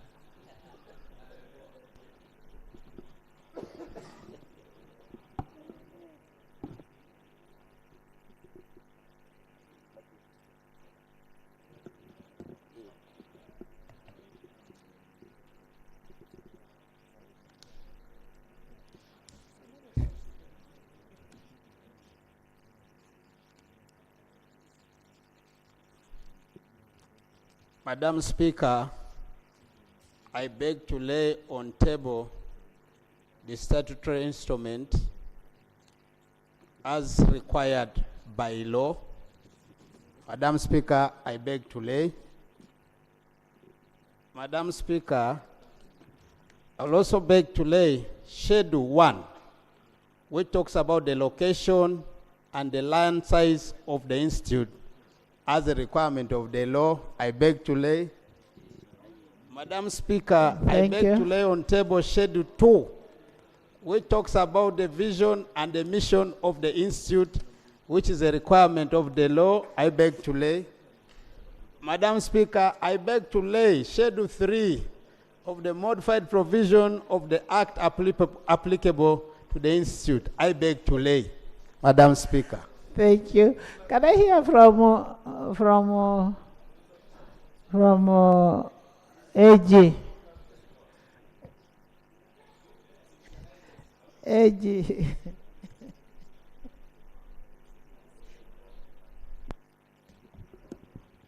Thank you, Right Honourable Speaker. The concern of Semujo and the other members is that this matter should not outrightly be heard by the Committee of the Whole House, and that it should be taken to the Committee of Education. The Committee of the Whole House is Parliament, the House. That's what I mean. Now, Right Honourable Speaker, they are backing their reasoning with the claim that there was no notice. But they also know that the Speaker is the custodian of the rules, and that the requirement for notice can be suspended. It does no harm for this House, Right Honourable Speaker, to consider the motion as presented by Honourable Peter Ogwang, other than taking it to the committee. So my submission is, it breaks no rule and would be within our rights as the House to consider this motion as presented, Madam Speaker. Thank you. Xavier. Xavier Akelo. Thank you, Right Honourable Speaker. I'm among those who have actually supported the Minister's motion. However, issues of education should not be handled haphazardly. Right Honourable Speaker, There is an Right Honourable order. Speaker, at one time, There is an order. I think, Madam Speaker, MPs need to take Parliament serious. So they bring a motion, you rush into seconding, and now you're saying, you are now saying, I am one of, however. You people. Is he in order to support something he doesn't know and second it? Is he in Honourable order? members. Honourable members. Honourable Xavier is very right. He's supporting the he's supporting it, but he has issues that he needs to raise. But is this the first motion that you're bringing here and is being passed? No. Is this the first motion? The other day we brought a motion for Auditor General. Did you refer it to the committee? No. No, you first wait, say Ibrahim. May I know you are not going to have your own. So, Honorable Okirod. Xavier. thank you, Right Honourable Speaker. But as they said, it is time bound. And you're acting under a law which is existent, which says you must have a gazette, and within 30 days there should be an approval. Huh? The gazette is there. Yes. Thank you, Right Honourable Speaker. On this matter, I will submit as an educationist. And issues of education should not be handled haphazardly. I want to appreciate that the minister took time and consulted those other stakeholders. Like you took time, I think we also need to take time as Parliament through the committee and then at plenary. I want to recall that one time we had Institute of Teacher Education, Chambogo. So we need to know why was it removed and why are we creating a similar institute. And all these can be analyzed through the committee and then finally brought to the House. And because of that, I think it is prudent that the matter be referred to the committee, so that finally we get the findings of the committee and we shall base on that to make a resolution as Parliament. I want to submit, Right Honourable Speaker.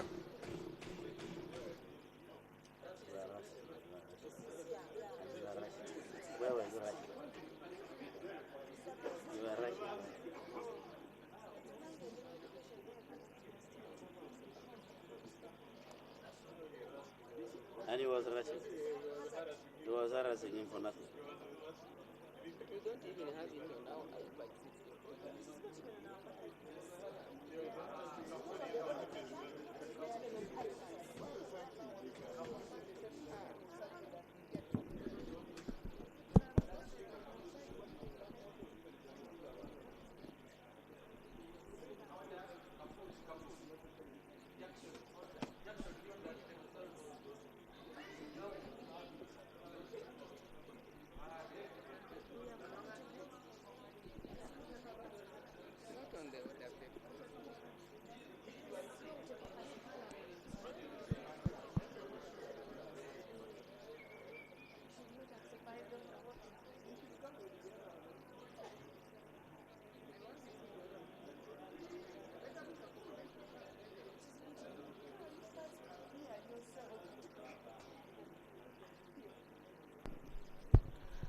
Let me hear from government first.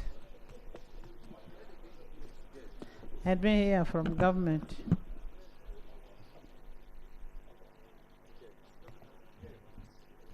Right Honourable Speaker, I wish to start from the point raised by the Attorney General that what we are doing does not offend any provision of our rules, but I want to add that what we are doing, we are complying with the law as was passed by this Parliament. I am saying this because we established as a Parliament under the Universities and Other Tertiary Institutions Act, the Ugandan National Institute for Teachers Education. And in that law, we empowered the minister to effect that under statutory instrument, which has been laid on the floor. In addition to the statutory instrument, it requires a resolution of Parliament. And in the law is very, very specific on the requirements as laid in Schedule 1, Schedule 2, and Schedule 3 by the minister. So what we are doing in a nutshell is to operationalize the provision of the law, first of all. But secondly, we are also giving an opportunity to UNITE, because UNITE, honorable colleagues, is set to advertise programs for the pioneer intake for academic year 2024-2025. So, Honorable Speaker, in my humble opinion, our hands, honorable colleagues, because the resolution is a resolution of Parliament, is tied by the law. And the law is interpreted as it is, not as it ought to be, not as we wish it to be. The law as read by you, Section 82, is very, very clear, Right Honourable Speaker. In the circumstances, I beg to persuade the House that let's comply with the law as it is. I beg to Honourable submit. members, National Theatre is just next. I have given everybody who wants to talk, and do it in a decent way. In a decent way. So when you start doing like that, please. There is a procedural matter.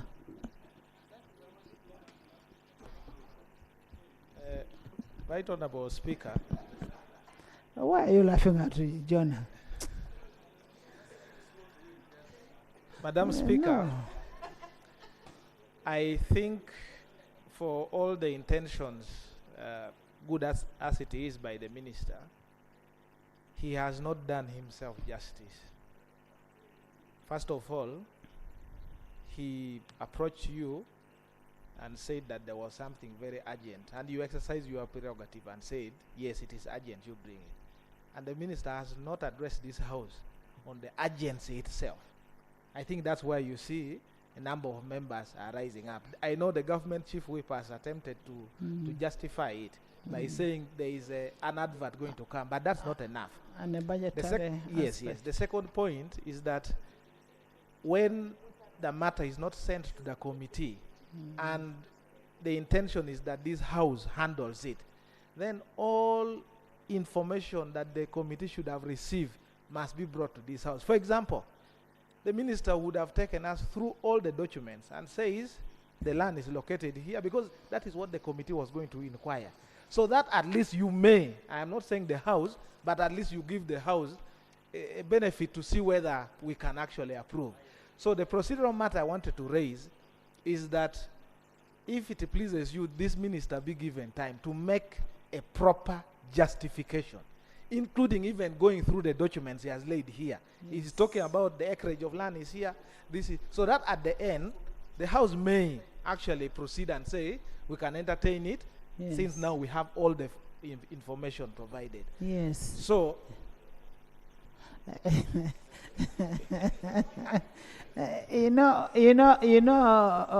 Obua and Jonah.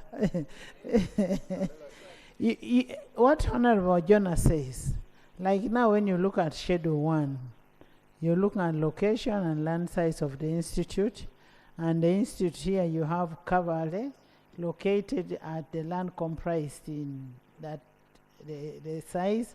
You have Kaliro located at that place. You have Mubende. You have Muni.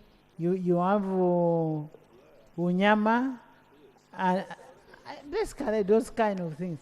And the issue of why the agency, the budgetary aspect, the advertisement, and if you don't have the documents, I can give you mine and you read from mine.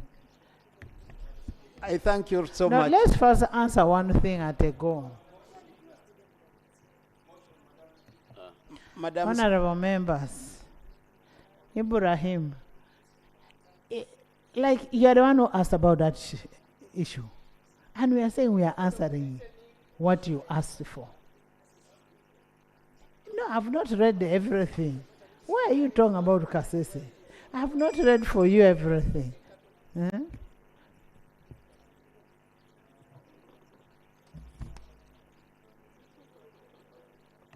Madam Speaker, first of all, I would like to implore members to say the following in line with the motion I moved here earlier on. First of all, I did give a justification in line with our rules of procedure. Number two, I want to address myself to the motion in terms of the functions of the institute.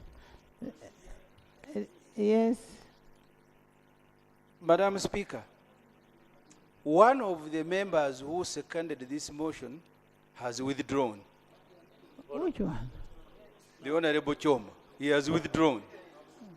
And he gave reasons, very serious reasons. Honorable members, honorable members, honorable members, as Honorable Nathan said, we have issues to handle. And we are running out of time. And I am telling you, we are acting within the law. The law says a minister shall, not may. The minister shall. and it will be, and there will be a motion by a resolution by motion of Parliament. And this is a resolution that has been brought. Why are you disturbing the young man? Okay, Samuel. I mean, okay, Council. Thank you, Right Honorable Speaker. I think, honorable colleagues, I want to appreciate the concerns that we have. What we have before us is an act of Parliament. We have raised arguments of rationalization. Some of this, why are we rationalizing, why are we doing this? This is not one such legislation that is a subject of rationalization. So we have an act of Parliament that in section 82A, is 82A, yes, 1 and 2, is quite so elaborate. There are 3 conditionalities that should be met. 1, statutory instrument. 2, the recommendation. 3, the resolution of Parliament. Now the 2 have been satisfied. There's a statutory instrument, there's a recommendation from the council. Now what is left is for us to have this resolution.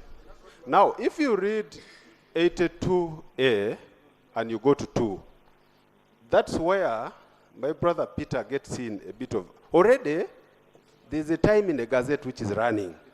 There are budgetary issues. Maybe what the minister ought to inform the House with certainty and clarity is that how much time do we have? Because that is the time bound that the minister is talking about. After gazetting, how much time do we have?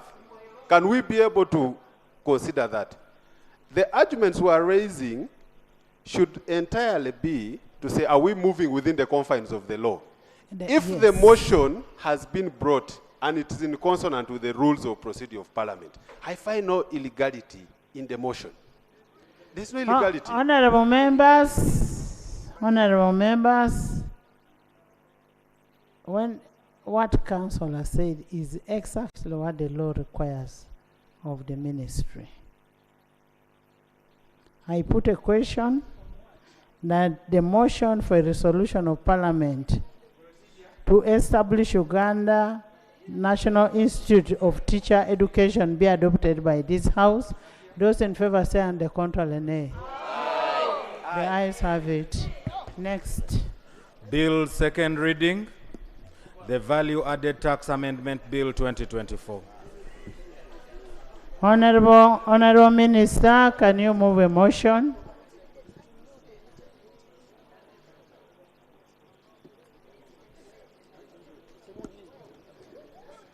Nathan, Honorable Nathan, can you sit here? Madam Speaker. Honorable Semuju.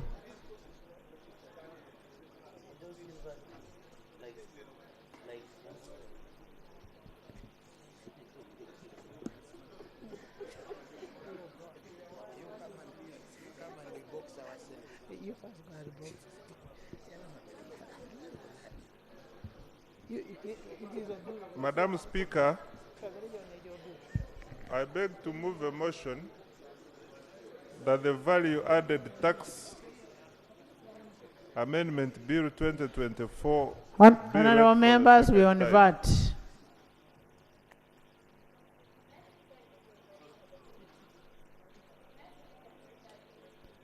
Yes. Right Honorable Speaker, I know we are now moving to the tax bills.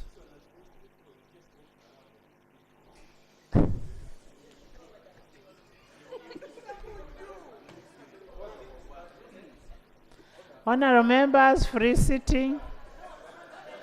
It's not in the room. Honorable members, free sitting. Madam Speaker,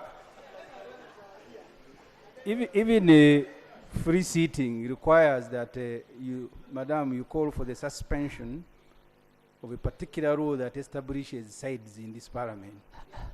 And then another rule, and I thought MPs are stopped from walking around like they are herding cattle. I thought Nathan, Jonathan was raising something. This particular minister, Junior Minister of Education, he jumped from his chair. He almost knocked me here. I don't know what he wants from our side. Is he in order? You know why I like, at times I like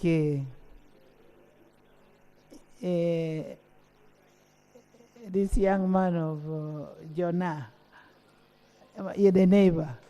He talks very serious issues. He does not involve in those. Right, Right Honourable Speaker, thank you very much. And you have rightly observed I raise serious matters. Now the serious matter I want to raise is that now we are going to process the tax bills. And I'm going to be here, and I know many colleagues will be here. But reading from the previous item we have handled, I wanted an assurance from you, Madam Speaker, that you are going to give us time, and when you put the question will be a vote by this House and not the vote by the presiding officer. So that is the big motivation that makes me sit in this House. This one was by the House. And it's a very I also sit in the House, and I know the urgency, but at that time we wanted details. Now when we come to Jonathan, I want to tell you one thing. It is not our interest to hurt Ugandans, especially when it comes on taxation.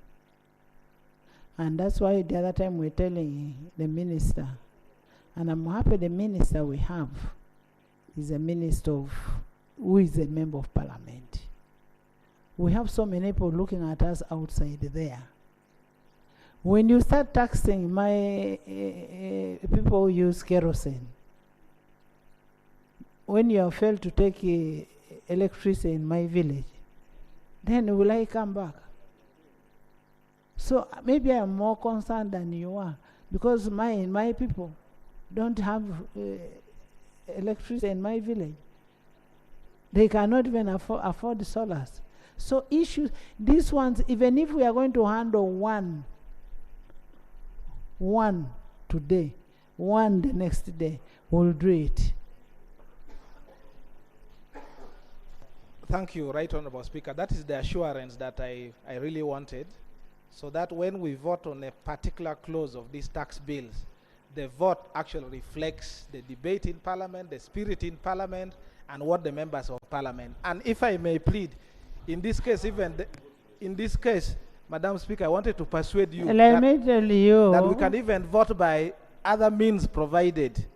Let me tell you in our rules of procedure. Let me tell you, even when when people wanted to smuggle in more taxes here, the minister refused.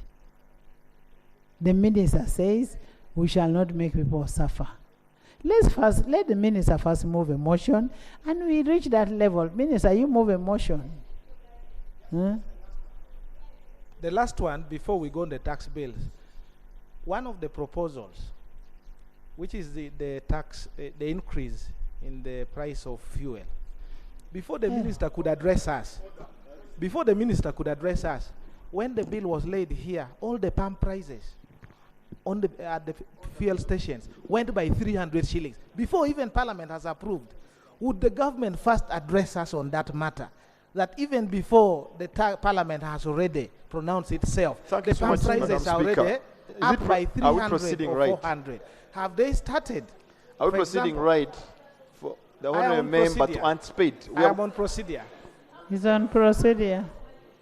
Honourable Minister will address the House. He says that there is he also asks on procedure. Madam Speaker. Honourable Minister. Madam Speaker, can we cross when we get there? No, but yes. But he's raising something. No, but he's anticipating. But that is outside. We did not pronounce ourselves as Parliament on those taxes.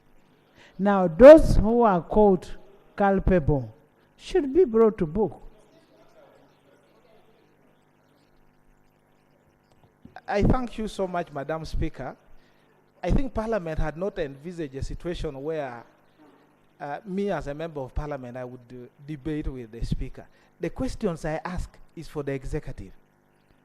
I just implore you to pass it to them. Let them answer. No, this what is I not am for saying, you. what I'm also telling him that we did not pronounce ourselves as parliament. What Honorable Dur is saying, that these people increased the fuel.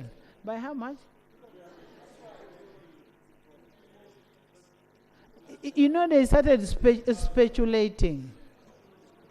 Madam Speaker, we run an open economy where prices are determined by forces of demand and supply. Government has no role in determining palm price.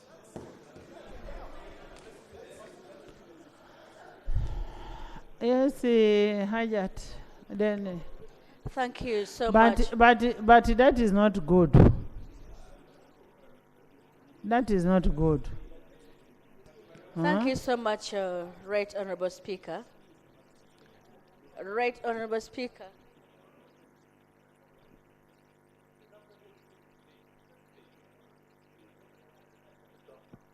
Thank you so much, Right. You know, members, these tax bills is another procedure for us to close those gaps. Once we pronounce ourselves today that we don't want taxes on kerosene,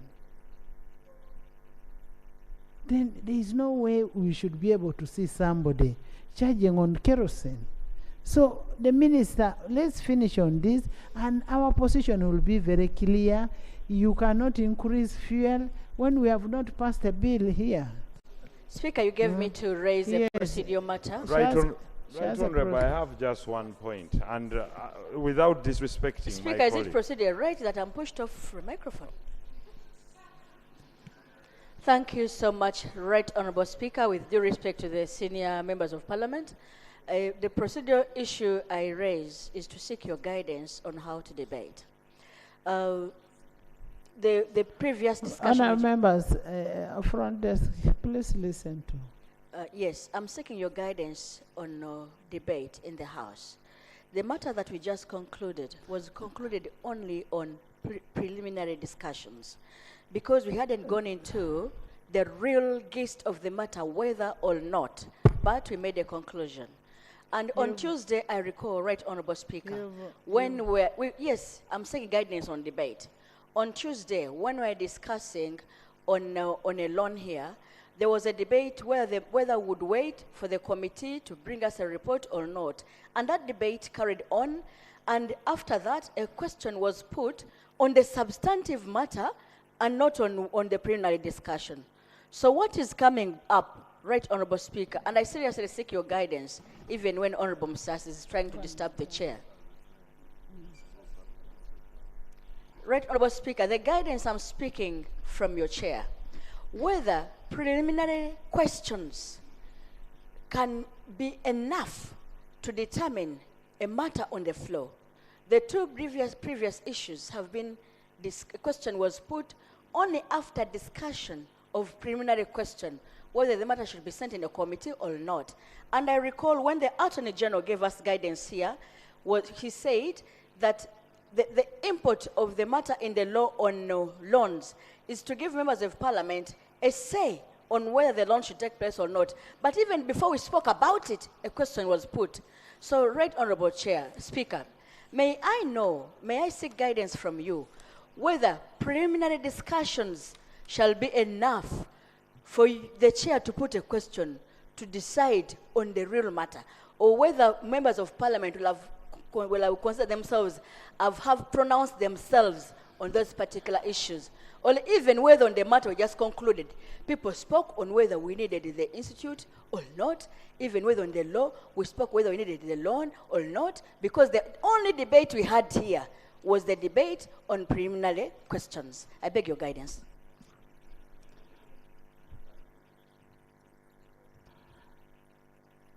Can you bring your motion?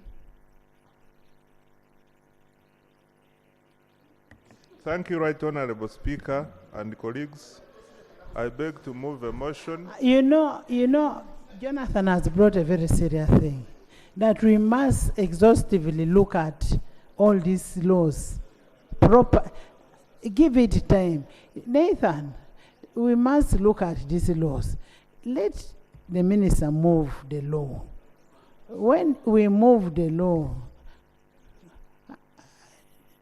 I know you as one of you see, I'm one of those who deal in fear. And I want us to be careful. You're still on fear. Yeah, because it's one of the things Jonathan raised. And it needed to be, they're about to kill my brother Musasizi, that he has already imposed the what? A tax. Madam Speaker, I think when you're looking at taxation... and we're starting with the fuel. No. So let's first go to the law on fuel. Let's first start with that. No, we're losing a point. You people, you're debating what has not been presented. No. You're debating. Thank you, Right Honorable Speaker. Honorable colleagues, I remember when we were here discussing the matter of traders, and I would like to borrow Honorable Gwang. I remember having listened to your motion very well. So please lend us your ears now that you're looking for money to operationalize your issue. Honorable members. Honorable members, the issue, and Honorable Musasi knows this, the issue of fuel. Because it's not only people who can afford fuel that are going to buy fuel. What about the local person who will board a taxi? Those local people.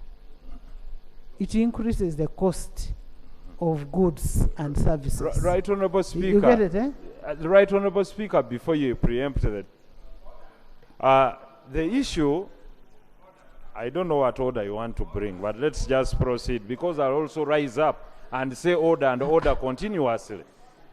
Right Honorable Speaker, the matter of but taxation. You people, you're making this house unruly. Right Honorable Speaker, on the matter of taxation. Yes, you restrained me when she was. Can you of taxation, I want to hold. Yes. Honorable members. Mehdi, first sit. You can't. Mehdi.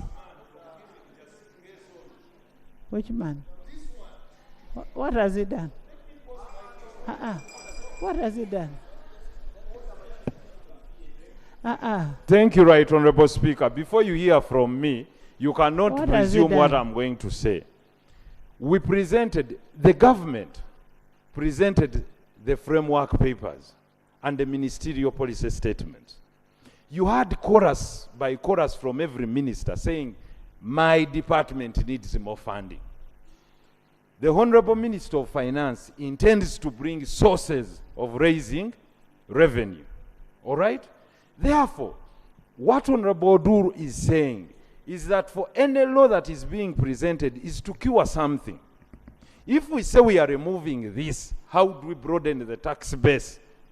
That is the most important thing we are talking about when we are talking about milking of the traders. Yes, I'm telling you, because at the end of the day, we'll walk back to this house when a particular source of people is the one being squeezed if we do not devise solutions from here. There is Honorable members, we are debating in anticipation. Can you move? Okay, can I ask a question? Do we need to pass tax bills, yes or no? No. Do we need tax bills? Madam Speaker. Now, how do you debate before it is moved? How do you debate before it is moved? Committee on Finance. All the issues that colleagues are raising are part of the bills. Exactly now. I don't know what sort of parliament are we going to be. All the issues on fuel and everything are in the bill. Why don't we allow the minister to move the motions and then we deal with the bills themselves? Are you clap for Semuju for the first time? Madam Speaker, when you said, do we need to pass the bills? No. Just a small one, small one. No. Just listen to. It is not passing the bill. Nathan, sit. Honorable Nathan Nandala of Budadiri, chairman of Bugizo Cooperative. Can you move? Nathan, just sit. The young girl is. The law is there. That's what I was asking.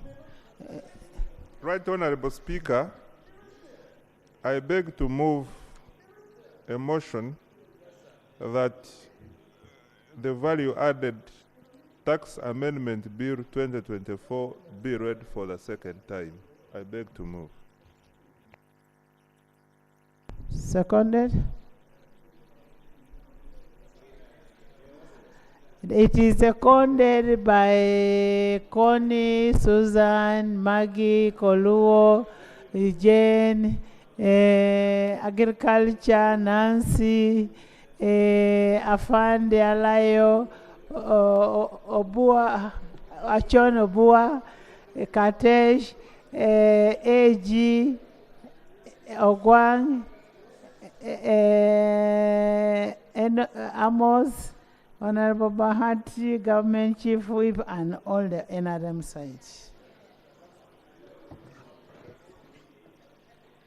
Speak to your bill. Thank you, Right Honorable Speaker and colleagues.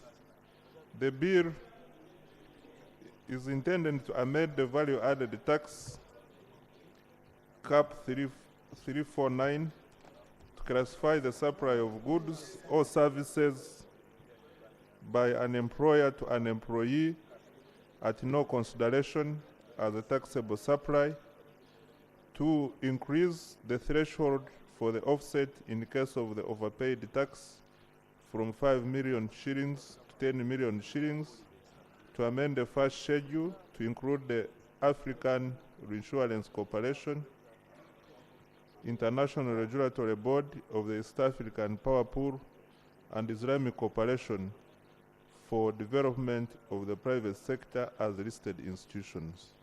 And lastly, to amend the second schedule on exempt supplies for purposes of reinforcing the VAT exemption regime and other related matters. I submit, Right Honorable Speaker. Thank you. Chair of the committee.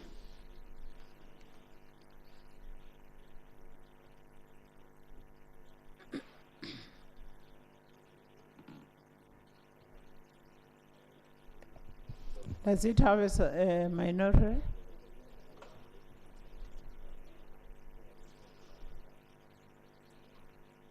Right Honorable Speaker, honorable colleagues, the bill on value added tax amendment bill 2024 was at the 18th sitting, the third meeting of the third session of the 11th Parliament of Uganda. That meeting held on Thursday, 28th March 2024, presented for the first reading and referred to the Committee on Finance, Planning and Economic Development for further scrutiny. And I would like to report that the committee handled the bill and hereby reports. I'd like also to report that this bill has a minority report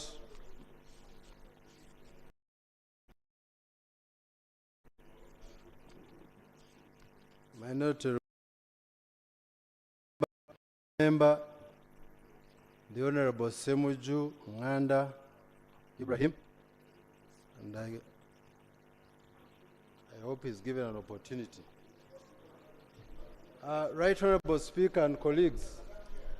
No. I thought yours was an income tax. Chair, if he's saying it, I also attacked the minority. Yes. If there are two different ones, there's a minority. You attached it in the committee. On clause 10. Yes, I beg your pardon. Yes, clause 10. I thought my brother had submitted one, but I later found out. Yes, those two were received by the committee, but I would like to submit, Right Honourable Speaker, the proceedings, information that were given by the entities and people that we interacted with, and the minutes thereof. Allow me to lay even the original bills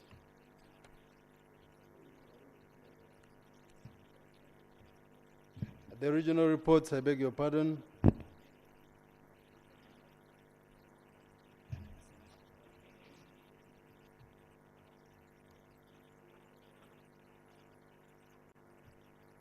I beg to lay, Right Honourable Speaker.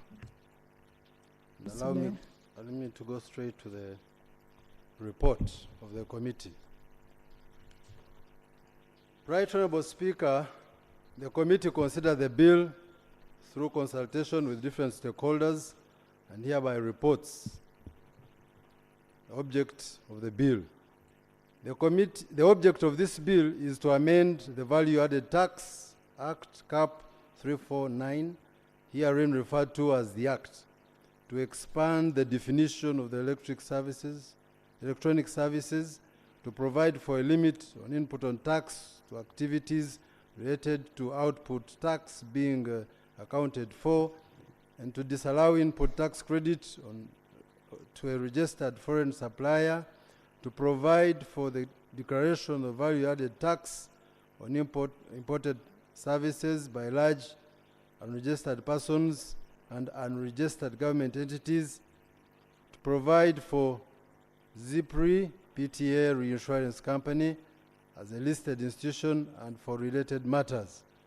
Methodology: the committee held meetings and received memoranda from the following: the Ministry of Finance, Planning and Economic Development, the Attorney General, Uganda Revenue Authority, the Uganda Law Society, Southern and Eastern African Trade Information and Negotiations Institution, Siatini, Uganda, the Private Sector Foundation, Uganda, Uganda Manufacturers Association, PricewaterhouseCoopers, and all the communications were attached in what I've laid, Right Honourable Speaker. Observations and recommendations of the committee. Right Honourable Speaker and honourable colleagues, the committee made the following observations and recommendations based on the Minister's proposals and the stakeholders' views. General observations and recommendations. Revenue and certificates of financial implication. Section 76, subsection 2 of the Public Finance Management Act 2015 requires a certificate of financial implication of a given bill should be indicated or should indicate the estimate of revenue expenditure over a period of not less than 2 years after coming in effect. The committee noted that the certificate of financial implication issued for the bill was inadequate in as far as detailing the estimates of revenue for each of the next 2 financial years. Generation of tax proposals. While the committee received briefs on the proposed tax amendments in the bill, there were no research reports available to the committee. The committee received briefs, and the briefs do not highlight the cost of implication, the yield in terms of revenue, and the general impact on the economy. The committee also noted with concern, as reported in the Domestic Revenue Mobilization Strategy Annual Monitoring Plan for 2022-23, that A, majority of the tax laws amendments are not informed by tax-related analytical briefs, and B, weak partnerships between the Tax Policy Department in the Ministry of Finance, Planning and Economic Development and URA, which this undermines evidence-based tax development mechanisms. The committee further notes that the Ministry responsible for Finance failed to adhere to the previous recommendations of the Parliament while considering bills for 2023-24, that every bill should be accompanied by a standalone evaluation or regulatory impact assessment. And C, a stability of the tax regime. The committee observed that the frequent amendments of tax laws has caused challenges on both the taxpayer and the Uganda Revenue Authority while administering the taxes.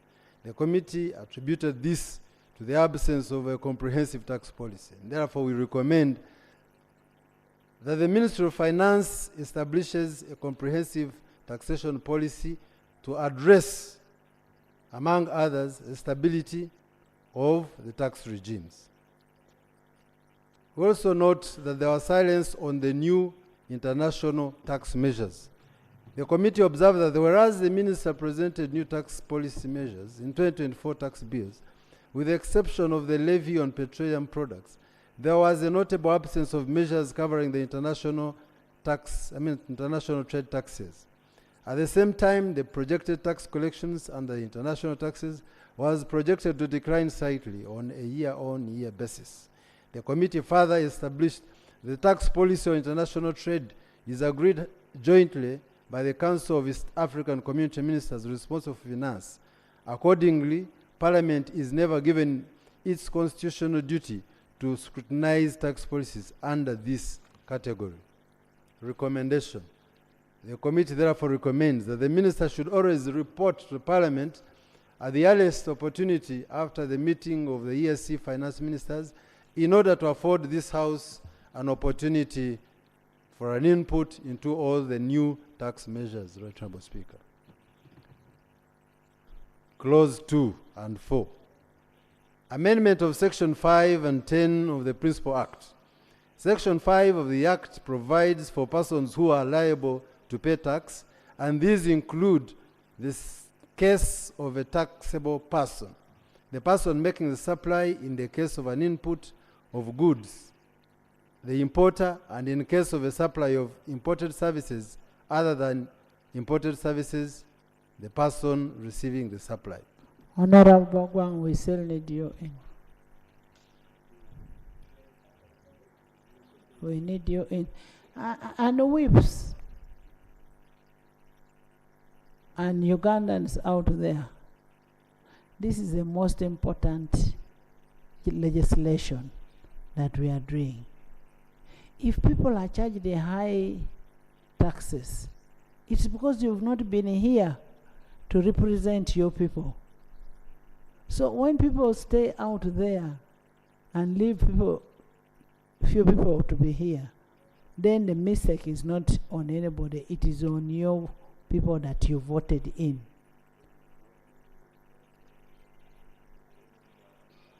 Then afterwards you start blaming URA, who is just executing what has been passed here. So all the whips, you need to have your members in the House. This is a very important sitting. Right Honourable Speaker, Section 10 of the Act provides for supply of goods by auction and was amended in 2023 to treat a supply of goods made by the auctioneer as a supply in the course of auctioning goods. The committee therefore noted that the proposed amendment is intended to clarify that the recipient of the proceeds of the auctioned goods is responsible for accounting for VAT on the sale of goods under Section 5. The committee further noted that the amendment of Section 5 and 10 of the Principal Act is intended to clarify that where a debtor's property is disposed of through a sale, then the supply is treated as made by the debtor and not the auctioneer/creditor. Further, the auctioneer/creditor is not entitled to a credit for any input tax incurred against the output tax and shall be liable to pay the output tax payable on the supply. And therefore, the committee recommends, Right Honourable Speaker and colleagues, that the proposal be maintained in the bill since it provides clarity and eliminates ambiguity in the treatment of the auctioned goods. Clause 3. Amendment of Section 7 of the Principal Act. Clause 3 proposes to amend Section 7 of the Principal Act in subsection 4A by repealing paragraph C Section 74AC of the Principal Act states that a person supplying goods or services for consideration as part of his or her business activities, but who is not required to, by subsection 1 or 5, to supply for registration, may apply to the Commissioner General to be registered in accordance with Section 8. The committee observed that Section 74AC of the VAT Act allows persons engaged in commercial farming to register for VAT despite the fact that their supplies are exempt from VAT. They are therefore allowed to claim input VAT without charging output VAT on their supplies. The committee further observed removing commercial farmers from the list of persons who may apply to the Commissioner General to be registered in accordance with Section 8 of the Act denies them the opportunity to claim input credit. The committee further observed that the removal of the commercial farmers from the list of persons who may apply to the Commissioner General to be registered for VAT undermines the contribution of the commercial farming to the Ugandan economy. And therefore, the committee recommends that 1, URA should strengthen its tax education, and 2, the proposed amendment should be rejected and Section 74AC be maintained in the Act. Clause 5. Amendment of Section 18 of Principal Act. Section 18 of the Act provides for taxable supplies.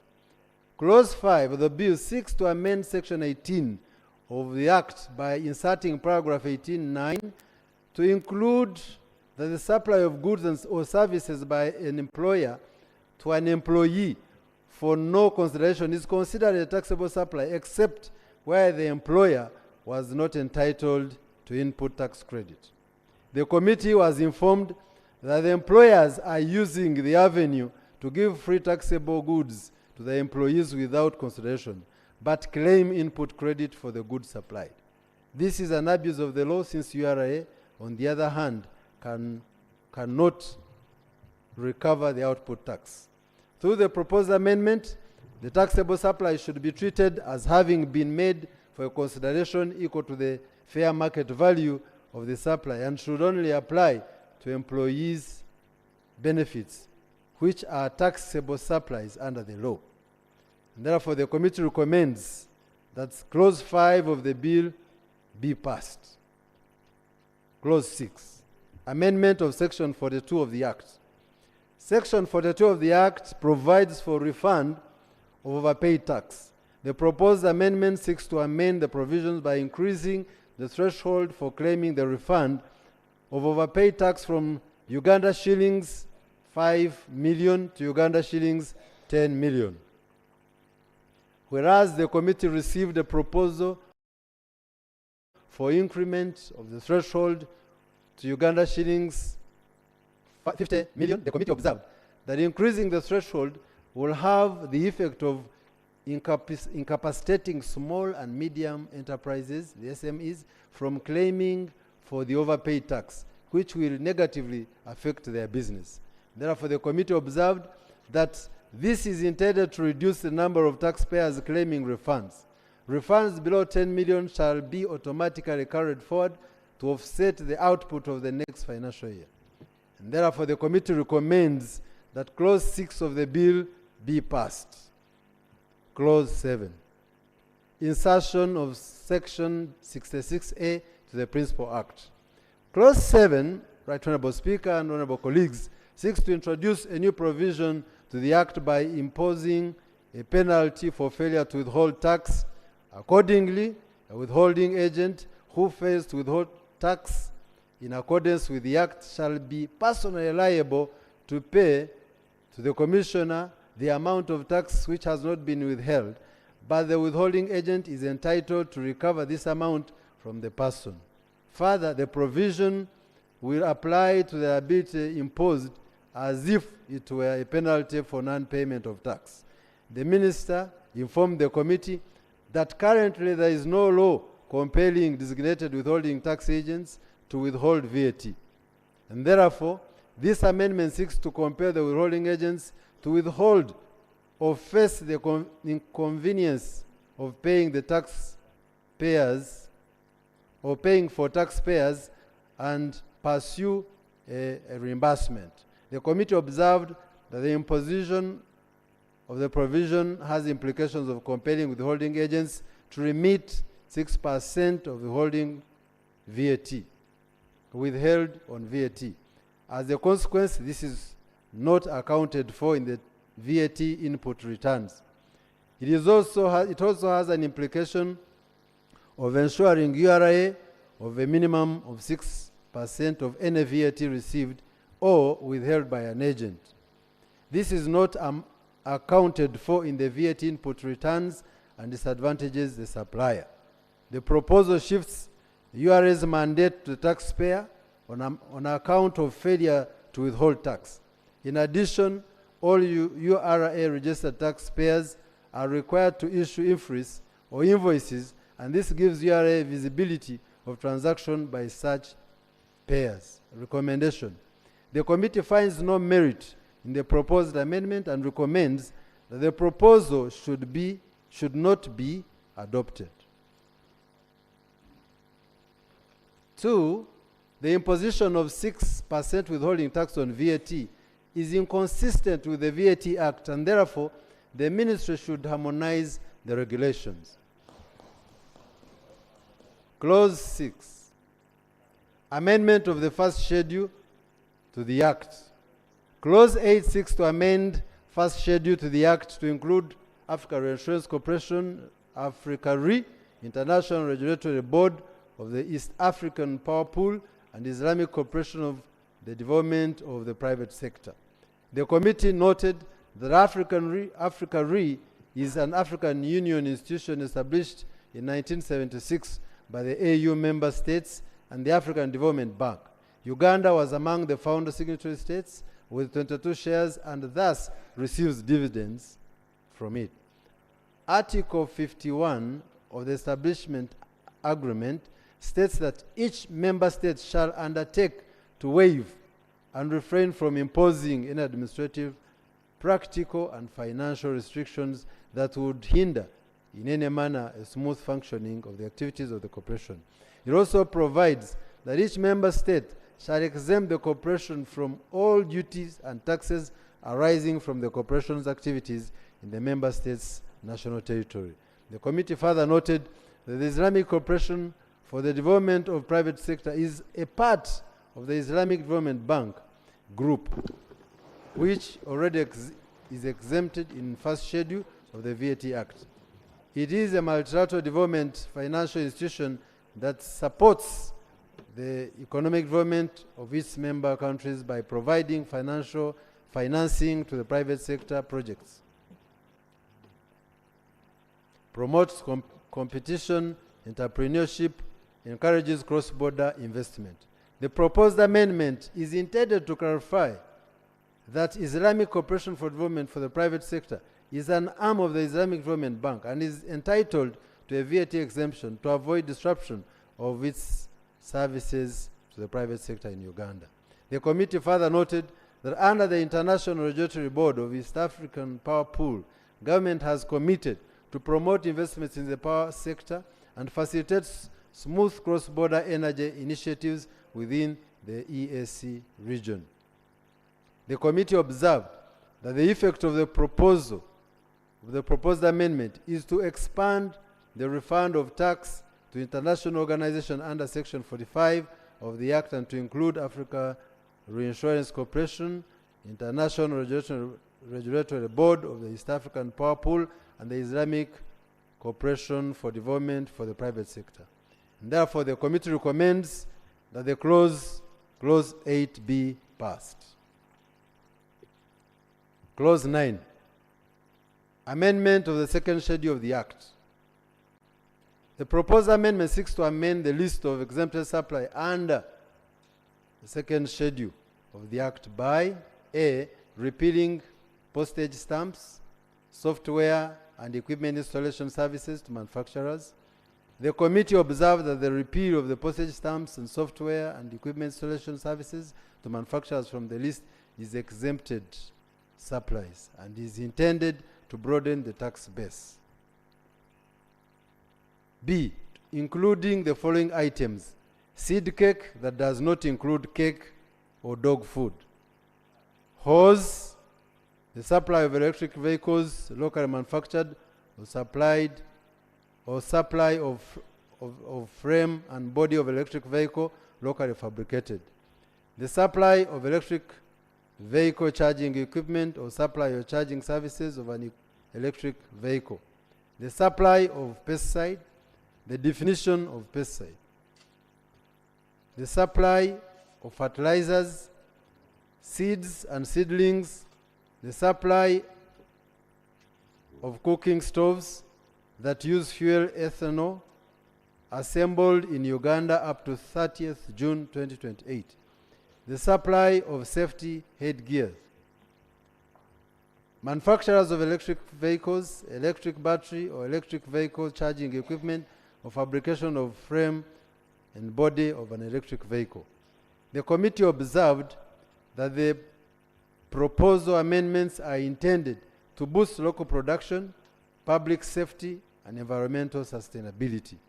C, excluding goods and services used for personal and domestic use by contractors and subcontractors of hydroelectric power, solar power, geothermal power, and biogas and wind energy. The committee observed that the proposed amendment is entitled to limit abuse of exemption regime. And therefore, the committee recommends the clause 9 be passed. The proposed amendment, I beg your pardon, clause 10, amendment of the third schedule of the Act. The proposed amendment seeks to amend third schedule, which provides for zero-rated supplies by repealing the supply of seeds, fertilizers, and hose and pesticides. The committee observed that this proposal is intended to achieve consistent treatment of all agricultural inputs which have been exempted in the second schedule. Therefore, the committee recommends that the clause 10 be passed. I hereby submit, Right Honourable Speaker. Thank you. Thank you so much, Chair. Can we have a shadow?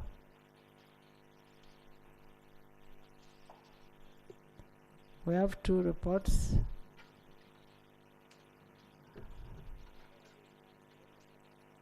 Nathan, you're just writing yours now, or? Okay.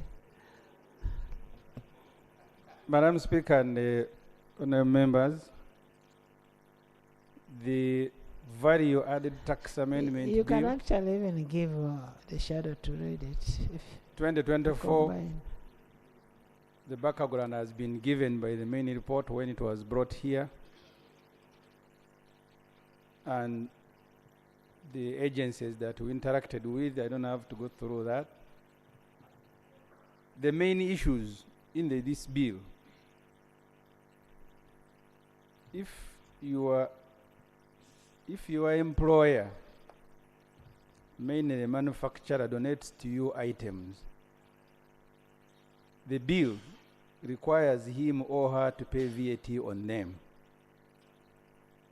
And we want to give examples because we are not legislating only for ourselves. So you work in Coca-Cola, they give you 100 crates of soda for your wedding. The bill now says they must tax them. Tax a donation? Yeah, that's what the bill says. Because companies and manufacturers... And who pays the one who is giving you the donation? Yeah, so the companies Who now... is the minister? Madam, can I read the report? You first wait. So, You so first start. You start. You start. Madam Speaker, we have picked issues. Those of us who are opposed to part of the bill that we think we need to draw parliamentary attention to them and the public. The first issue is that the bill says, if your employer, say a manufacturer, donates to you item he is now required to pay VAT on them. For example, if you have a wedding, like a colleague said here, and Like Coca-Cola. Parliament gives you a car, so Parliament should pay VAT. That's different because they are looking at the For trading? Yes. Okay, for trading, manufacturing.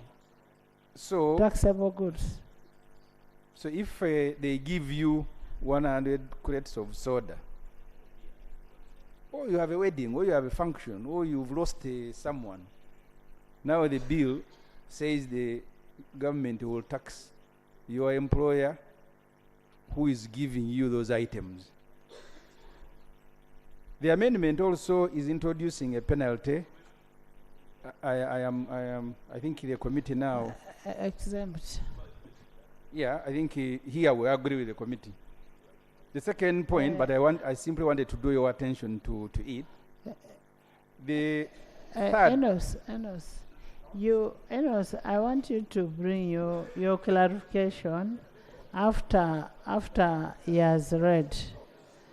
After he has read. But he's on the committee. Even if we only cover this one bill, let's go slow on this. You see, Enos is a member of the committee. He has signed a majority report, which means we disagree.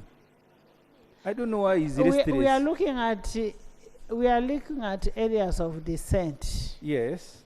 So, Madam Speaker, the third issue is the amendment moving agricultural inputs such as the whole pesticide. So these issues, I simply wanted to draw the attention of Parliament to them.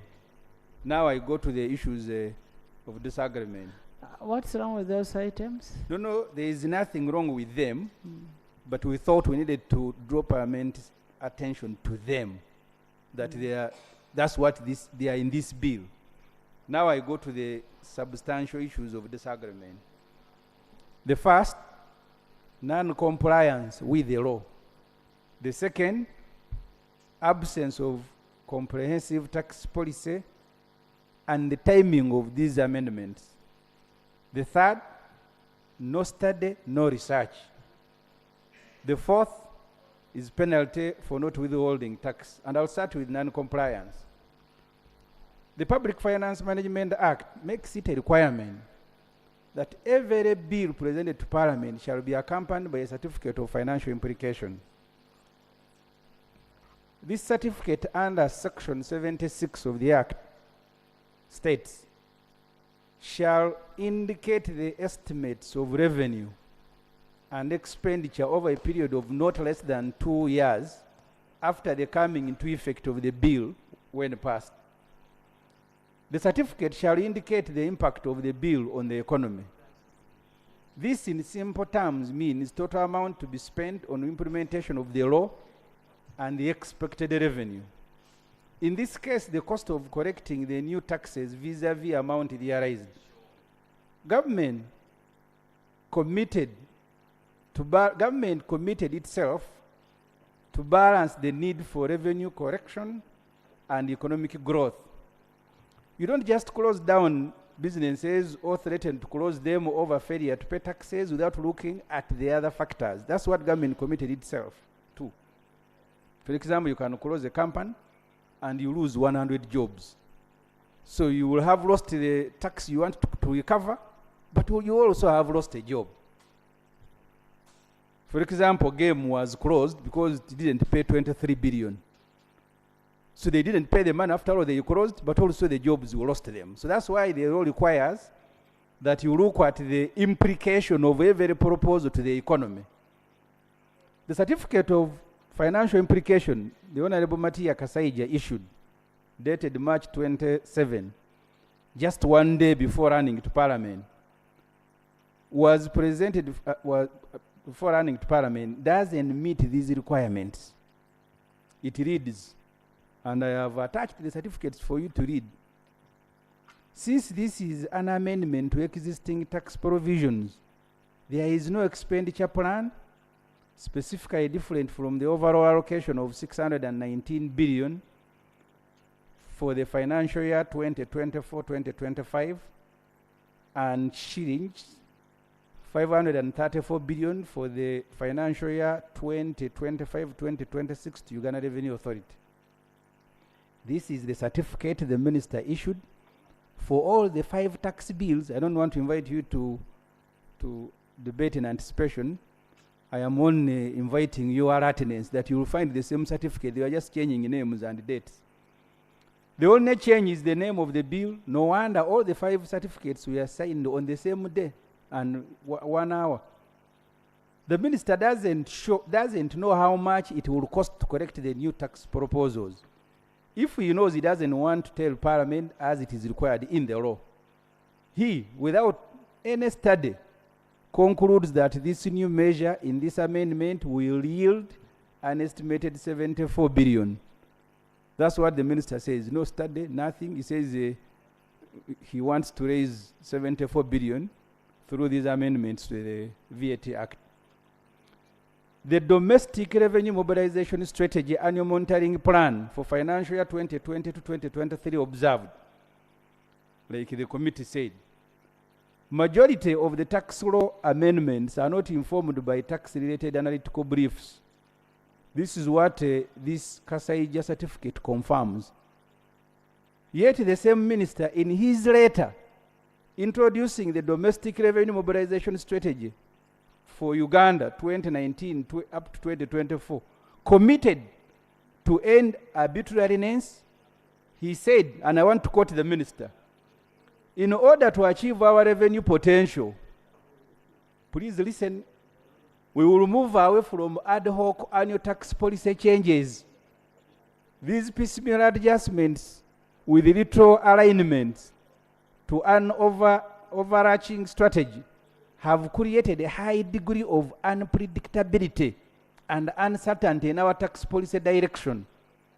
The Domestic Revenue Mobilization Strategy will address this, as well as ensure that our future tax policy embodies the principles of simplicity, fairness, citizen welfare, and sustainability. This is what the minister said. They were no longer running the way they are running. I don't know. This is the commitment, forgive my spelling there, the minister made to the country in writing.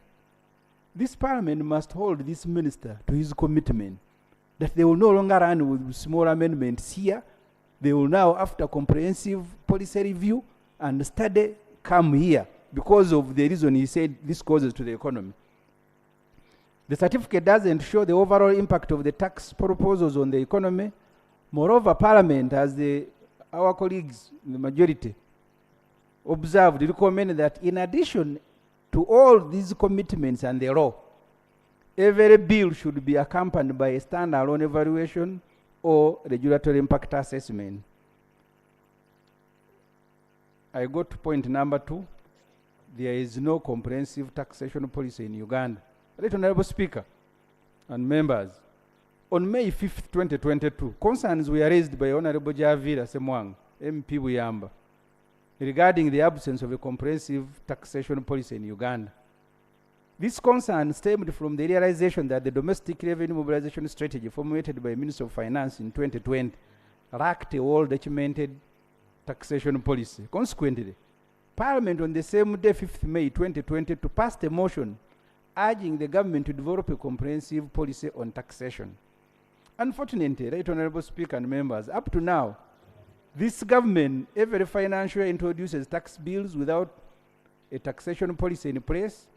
This approach, Honorable Speaker, grants this government unchecked discretion in determining which taxes to impose, which amounts, timing, and targets. Often this leads to unfair taxation that disproportionately burden the impoverished citizenry. During the debate, one of the members who has now signed the majority, the Honorable Kateshumba Dixon, former Commissioner for Domestic Taxes, stated, and I want to quote here what he stated. Yes, we need to base our tax decisions on a structured policy, rather than relying on ad hoc negotiations. This approach will enable us to uphold the principles we aim for and foster investment within our country. That's what the Honorable Kateshumba said here. I don't know which Kateshumba now has signed the majority report. The Honorable Asmani Basalirwa, President of JEMA and MP for Bujiri Municipality, echoed similar sentiments, emphasizing that effective legislation on taxation is typically preceded by a well-established policy framework. He highlighted the existence of numerous taxation laws that lack proper policy guideline. Right Honorable Speaker and honorable members, in the absence of such a comprehensive taxation policy, the hands of this parliament are tied.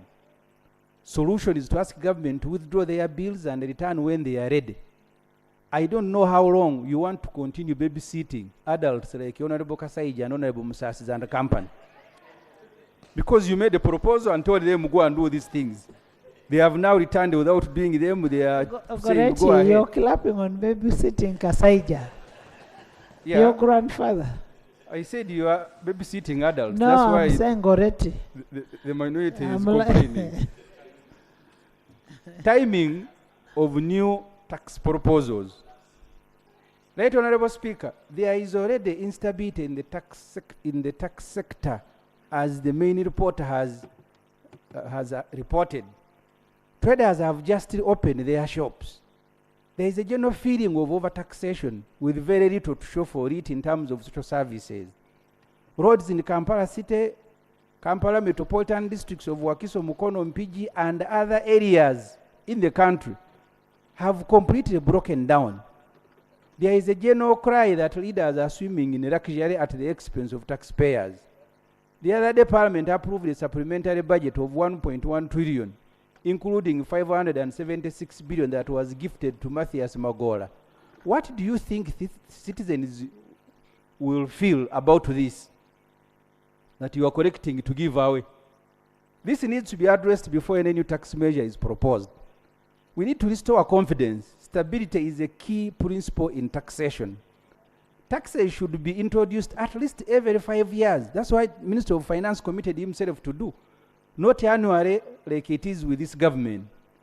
If the country is still crying with the implementation of existing taxes, is your answer to impose new ones?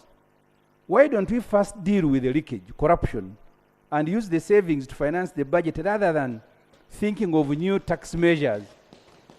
You, Parliament, you are going to be blamed for new taxes as you are blamed for the old ones. For once, you can say no to them. I can skip the penalty for not withholding. Later, we reach the consensus. This is my report. You're asking why. Did I ask you why you included that? Tax on donated items. I have referred to this. I think here we are being inhuman. How do you impose a tax on items that have not been sold? We are in a way stopping companies and manufacturers from incentivizing their workers. If an employee of Coca-Cola has a wedding or a funeral, and the company donates 100 crates, why charge the company VAT? This I am asking Parliament to reject. Right Honorable Speaker and honorable members, we have attached the certificate of financial implication. Members may not have picked a copy for you to see that actually this is not better than a cheat. We have also attached a letter from the Honorable Minister Kasaija and highlighted the specific paragraph in which he said the government will no longer now come to Parliament with piecemeal amendments like this. This is a letter from the minister. I hope you can go up where we have highlighted, which is the third paragraph. But you can read because we made sure.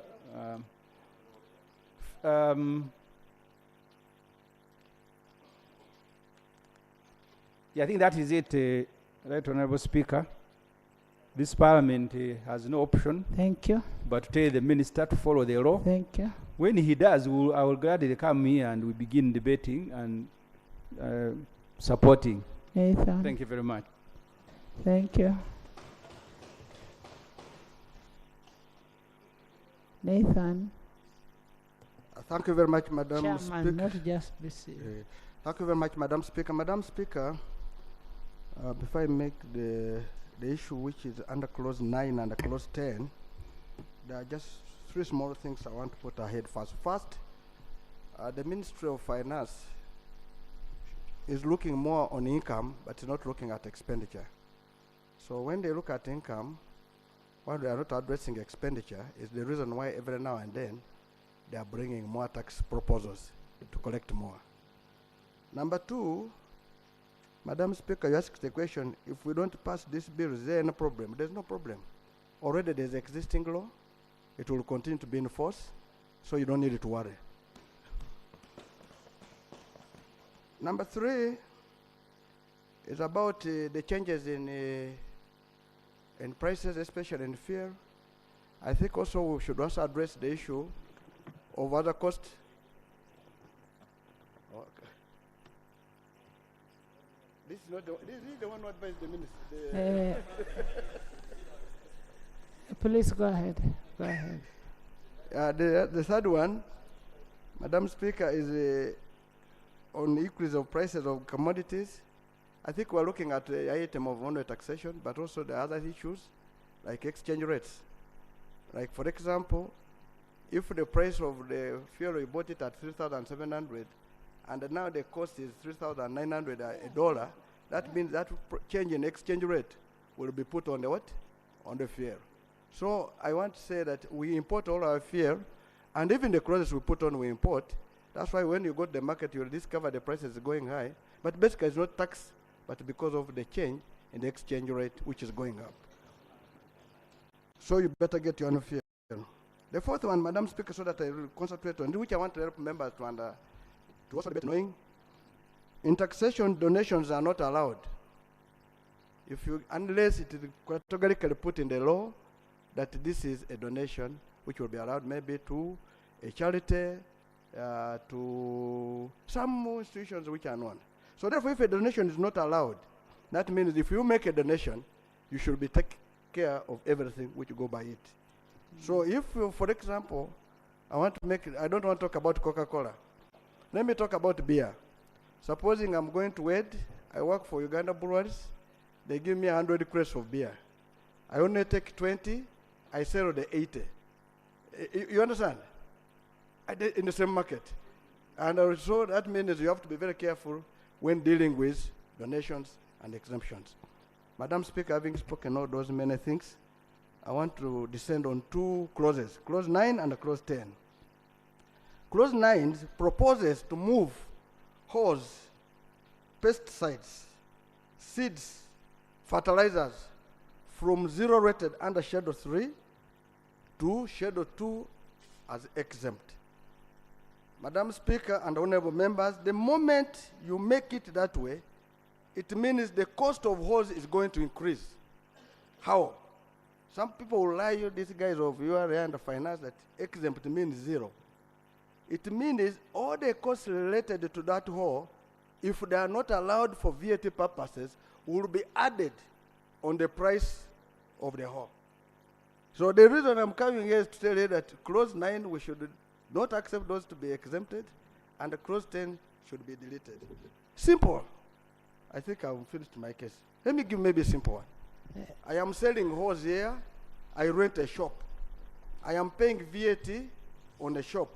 And if I'm not allowed that VAT on that shop I've paid as rental, then that price, that VAT I'm not being allowed, will be added on the price of the hole. This is an agricultural country. We have not reached there. We need these items to be really supported. And that's why I'm saying, if there are some items in the Schedule 2 which is related to agriculture and we have forgotten to deal with them, it is now high time we move them from Schedule 2 to Schedule 3. Madam Speaker, I beg to submit. Thank you so much. Next time, let's have one minority. We can combine them together and we have one. And that will be a respect to our shadow finance. Wait, honorable members. You know, This is a report of a committee. The minister has had a report from the committee. The minister may want to simplify things. Honorable Minister, you may want to simplify things. Where you want to concede, so that it makes the debate easier. You will come and clarify where the minister has not. Thank you very much, Madam Speaker and honorable colleagues. Let me take this opportunity to thank the committee for coming up with good analysis. And I also would like to appreciate our minority colleagues for taking time to analyze our bills very well. Madam Speaker, indeed I would like to simplify things. There is where we agree and where we disagree. And I want to go point by point. I want to begin with Honorable Mafabi, the proposal to not to move horse and the other agricultural items from Schedule 3 to Schedule 2. I strongly agree.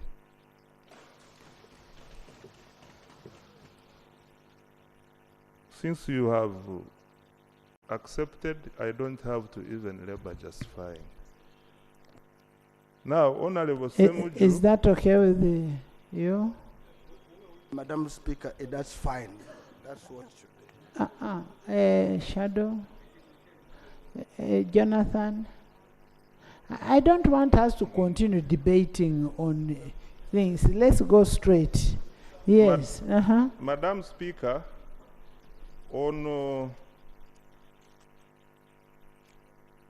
the proposal by Semuju, Honorable Semuju.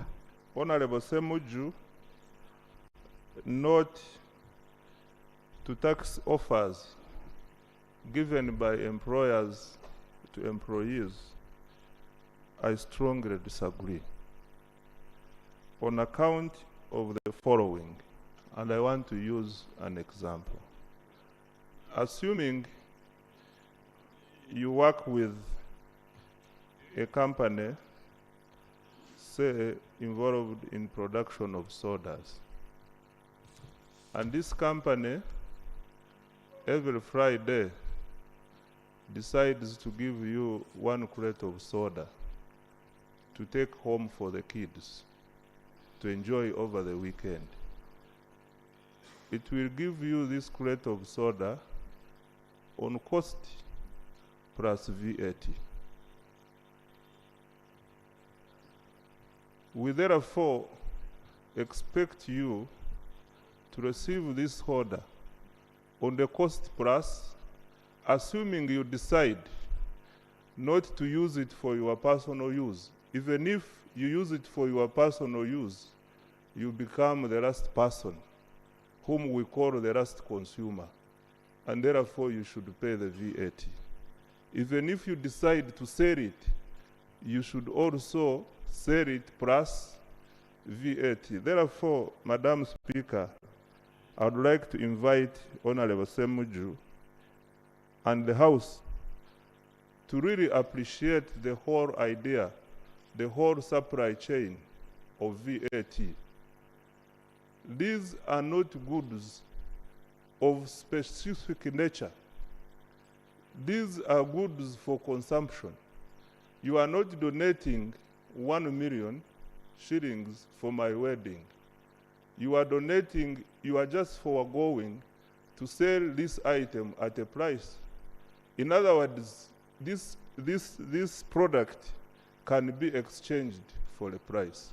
And therefore, Madam Chair, Speaker, here we strongly agree, we strongly disagree, and the committee, good enough, also disagreed with him, and I therefore support the committee's position. On our ferry on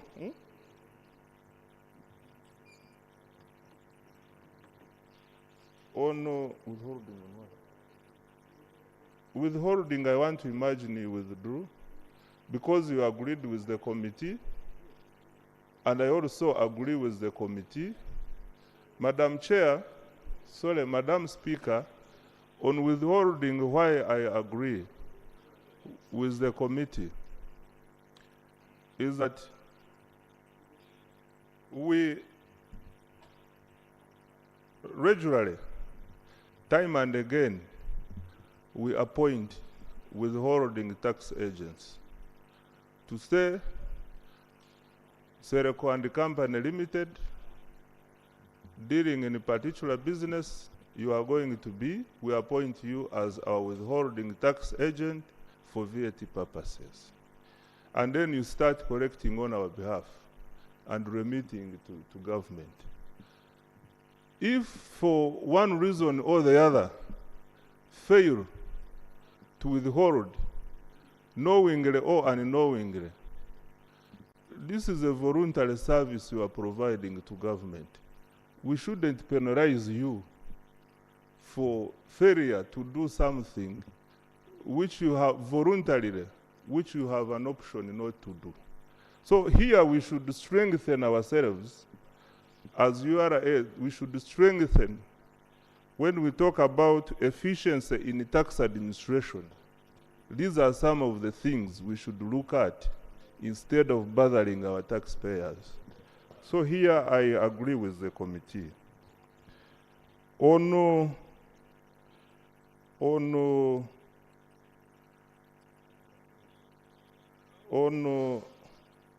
certificate of financial implications. Honorable members, the only thing that we will now clear is what we are not in agreement. Madam? Yes, he's moving in very well. The only thing that we'll now debate is only what is not in agreement, where is flowing very well. It's not just talking for the gallery. Thank you, Madam Speaker. Madam Speaker, there are also other matters which the minority report by Honorable Semuju brought out. One of them is non-compliance with the law, non-compliance with the public finance. Madam Speaker and the House, even the major report. You will agree with me that this is a subjective issue. Pardon? You will agree with me that the judgment is highly subjective. It depends on how we want to look at it and how Parliament would like to look at it. Therefore, I pray that we allow time to chew this expectation gap. The two of us going forward can agree. It is the law, but how do we interpret the law? That is what I'm saying. That how we are interpreting and how Parliament is interpreting leaves some expectation gap. What Parliament would like to see and what we exactly know that is supposed to be done. Therefore, I want to pray that we give some time in the future, maybe next year, when I come back here to report, we shall have closed this gap. Now, what was the basis of our proposals? Madam Speaker, all our proposals are anchored on our domestic revenue mobilization strategy, which we are implementing from 2012 to 2017. And I want to really invite you colleagues, support us. We committed in this strategy that we shall raise the tax to GDP ratio from 13% to 18% and 20% in the long term. And all these efforts we are making are geared towards that direction. I want to thank you, Madam Speaker, and I invite The tax tax policy, policy. the tax policy is before cabinet for consideration, and I will. The tax policy, Madam Speaker, is before cabinet. Once cabinet takes a decision, I will inform the House accordingly. You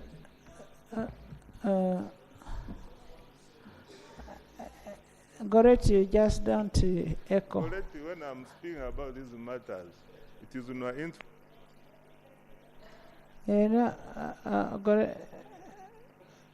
Honorable members, let's first reconcile ourselves. Let's reconcile ourselves. What we have agreed and what is left outstanding. Honorable Dur, Jonathan. No, let's. Nothing, just. You've not been following.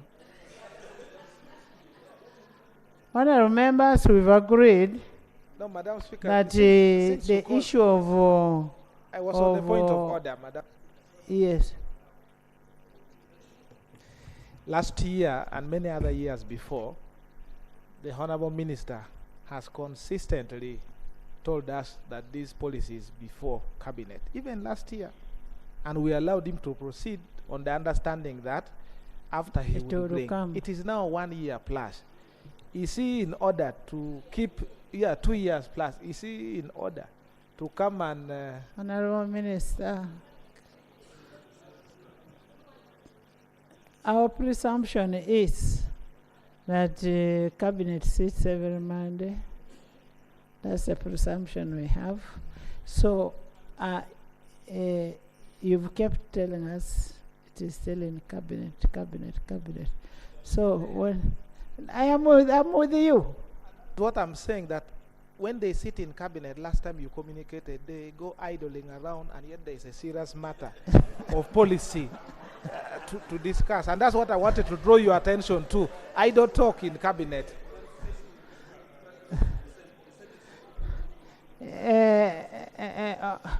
You know, when he talks about idle talk in cabinet, I said it and I will repeat it. That when you go into cabinet and start idly talking about issues of how Parliament has been corrupted, not to pass RAPEX bills, how Parliament is not doing its work, how Parliament, and you forget to do your job. That is the idling we are talking about.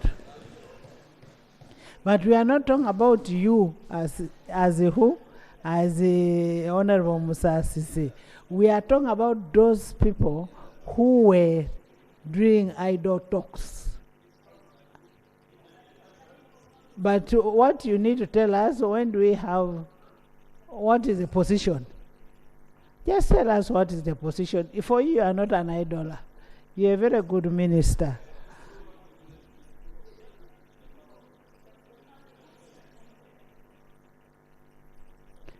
Hold on, members, hold on.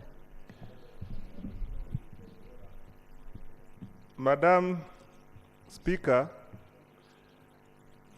it is not true that last year I told this Parliament that the cabinet, that the policy was before cabinet. It is not true. I am sure you know I'm a Mchiga. I don't tell lies.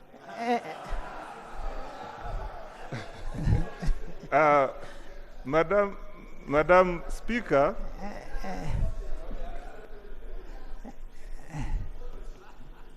Madam Speaker, sometimes we allow our colleagues space, but they must not misuse it. You earlier here, when you are asked about the prices of fuel, you said the law of supply and demand is what applies. Last year, you wanted the law changed so you can become a monopoly and import petroleum. Had you forgotten that the law of supply should apply there? So is the minister in order to come here and deny that sometimes he tells lies to Parliament is in order. Maybe I'm just fortunate that I've never had this lie because he's a Muchiga. Madam Speaker, to cut the wrong story short. Attorney General is standing.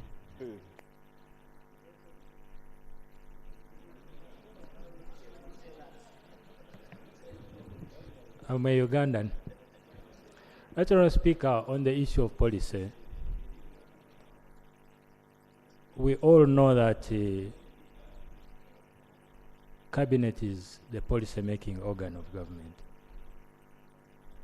But we also know that the National Planning Authority plans, incubates, researches, and helps us formulate policy as a government. So there is a process, and that process takes time. It is unfortunate if that incubation is haphazardly done, and what is presented before you as you demand is riddled with insufficiency and holes. It is not true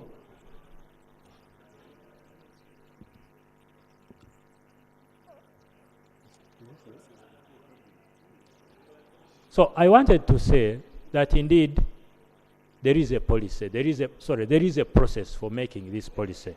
And when the time is right, Cabinet, the instrument will present that policy, will pass that policy and bring it to the House. It would be wrong for this House to push Cabinet to present a policy that is still under incubation.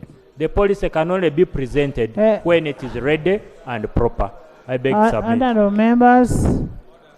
Honorable members, we are almost there. We've almost resolved all the legal issues in the Act, in the bill. Now, the issue that is outstanding is on the compliance of the law. And which you just need to explain to this House. You need to explain to this House. Katesh, do you have what to say? Do you... Right Honourable Speaker, I just wanted to give information so that the members can debate from a proper technical point of view on the issue which Honourable Semju raised it, about the donations. That one has been sorted. We are in agreement. Okay. You know, honourable members, you'll bear with me, even if there are people who are members of the committee. But when I know, if it is a Honourable Nathan, I know he's a member of the committee, and when it comes to taxation, I will allow him to speak. When it comes to Katesh, when it comes to this, you are a VAT, Elijah Casilo was there. Those are people who are managing it. Then, of course, the shadow. Yes. Another tax. Right, Honourable Speaker. I do hear the Deputy Attorney General when he says that we, for now, should accept what is half-baked. Half-baked? Because he said that we are dissatisfied. Actually, the words he used is that what you bring here has got holes and so on. Those are the words he used. No. I'm actually re-echoing the words that the Deputy Attorney General used, because... Let's use the real words that are being used. Let me use the real words that he used. There is an order.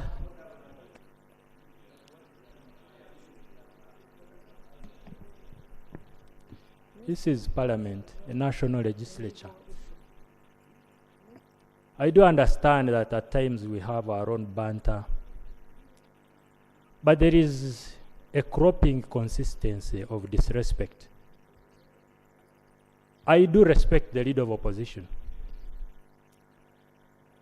Last week, he responded to me and said, you should compose yourself. He said it.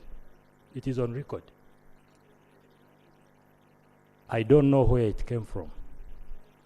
And now he's saying something similar to that. Madam Speaker, I know the words I used and they're on record. I said Parliament should not push Cabinet to present a haphazard policy. I said the policy is still under incubation. Is it in order for the Right Honourable Leader of Opposition to regularly want to put words in my mouth, impute words that I have not spoken? Is it in order?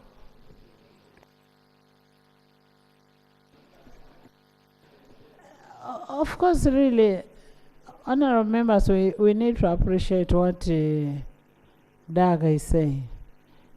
He says, yes, we need a policy here. And he's saying that the policy they want to bring should be a policy that has been completely done, that will meet the test of time, not bring something that is incomplete. And that's what he meant. But when you say that he said half-cooked, half-baked, half-cooked, it is not correct. It is not correct. You're wrong, Leader of Opposition. Actually, right Honourable Speaker, in fact, when I use the word half-baked, I am wrong. This one is not even baked at all because there's no policy at all. So I'm wrong when I say half-baked. This one is not baked at all.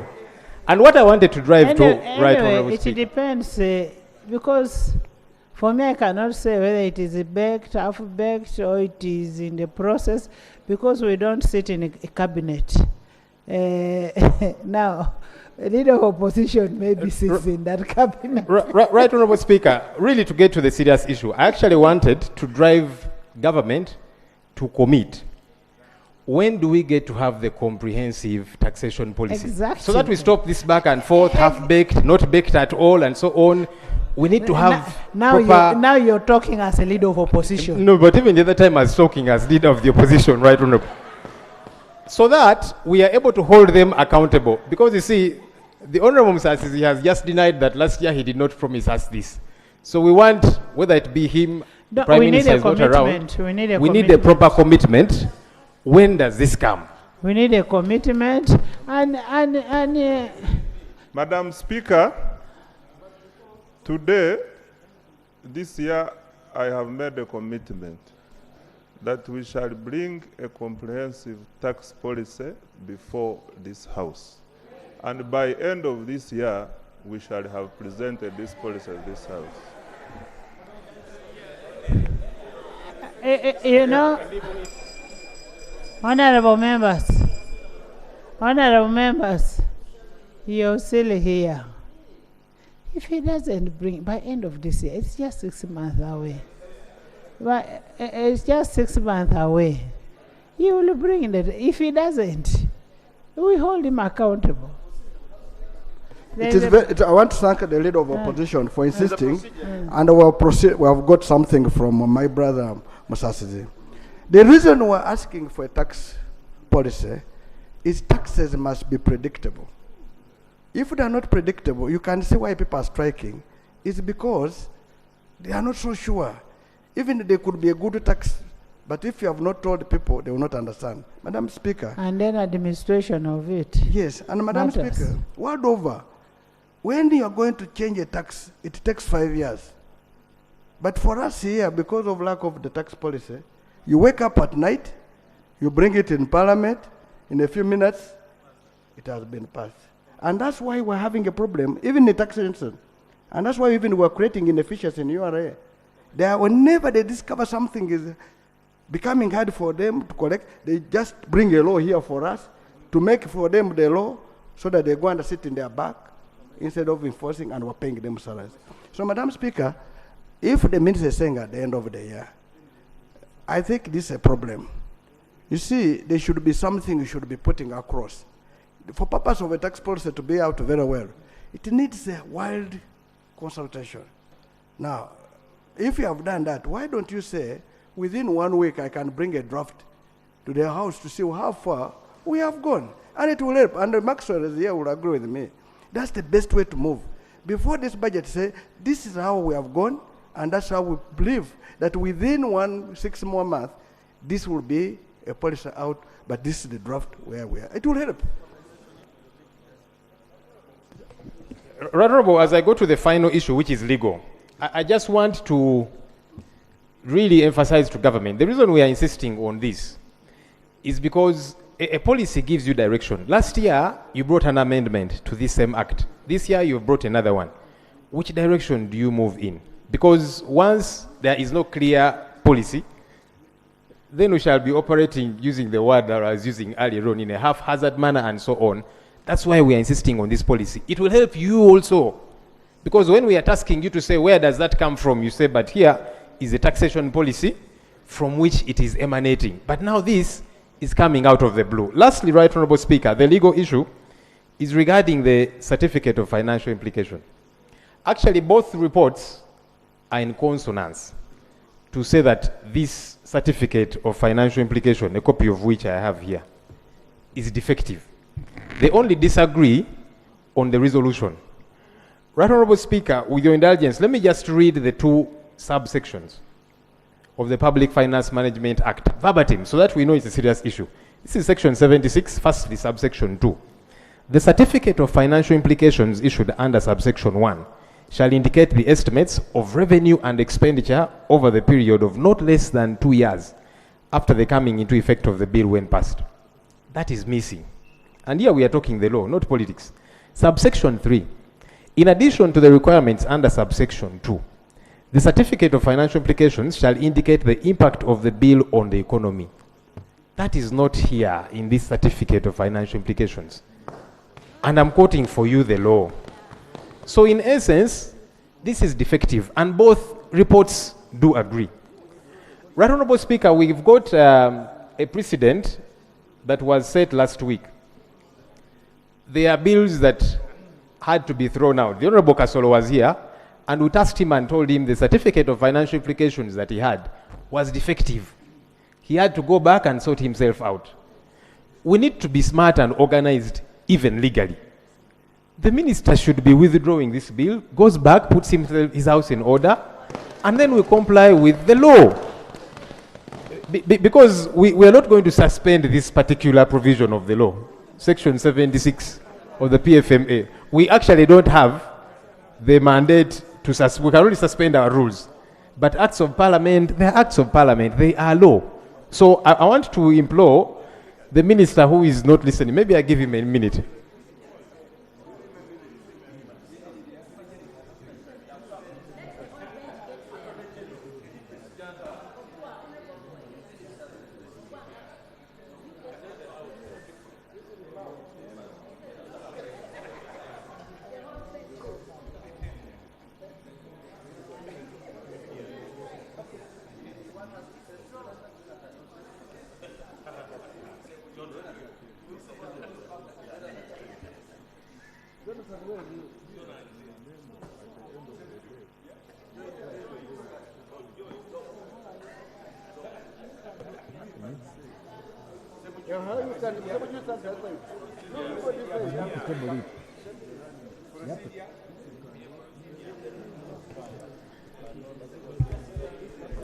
I'm glad the gentlemen are letting go of the speaker so that this point is delivered home. Mr. Attorney General and Finance Minister, this is for you. Honorable members, we are not suspending. Just sit. Honorable members, there are things we need to hear from the Minister of Finance. On the first part, he has done very well. He has complied. He has made his commitment. I am telling him he should reduce the time of his commitment. Yes? Right Honorable, while the gentlemen were consulting with you, there's an issue that I raised, which if you allow me in a minute to re-raise it so that it's drawn to their attention and to yours, Right Honorable. The defectiveness of the certificate of financial I was implication. communicating what I was communicating to the minister, that he has to come on the floor and clarify to you on the issue of the certificate of financial institution. Okay, because it's defective. I mean, a financial implication. Is the one to respond, not me. So finally, Right Honorable, I was actually quoting a precedent which we set last week. We had to throw out the Honorable Kasolo's bill until he reorganize the certificate of financial implication so that we follow the process smoothly as the law does prescribe. Otherwise, people are going to take us to court. You know, we have law students who are in law school studying how acts of parliament come into effect, how legislation is done. So when we have precedents that are not in consonance with the law, it's also not good for us.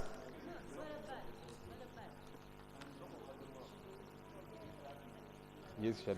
He has information.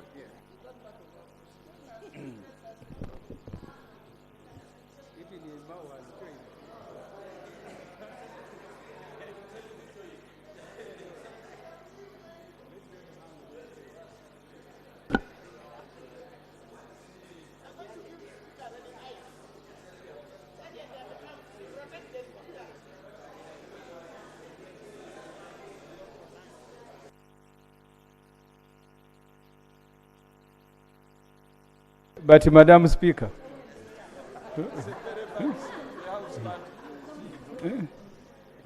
Madam Speaker, this house is being broadcast live.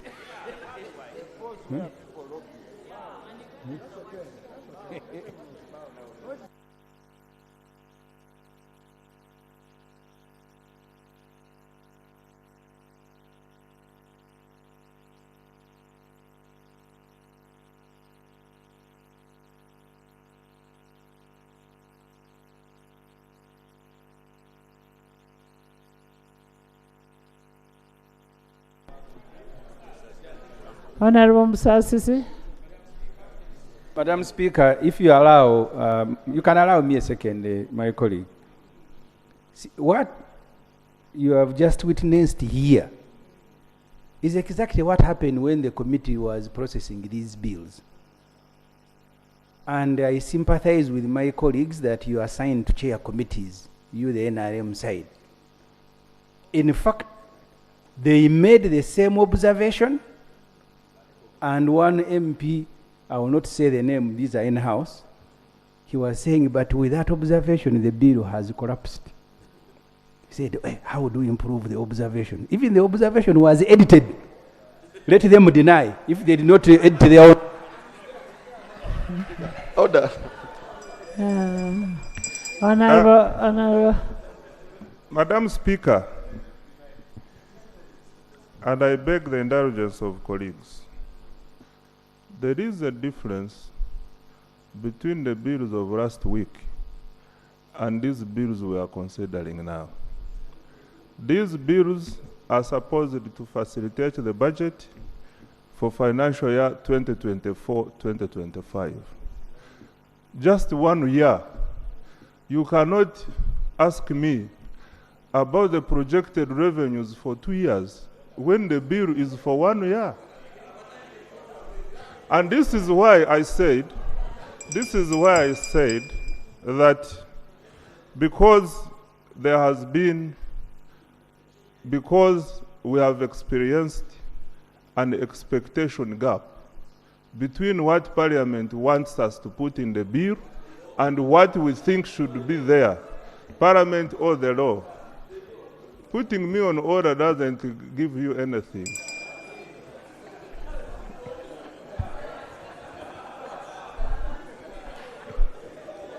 Clarification.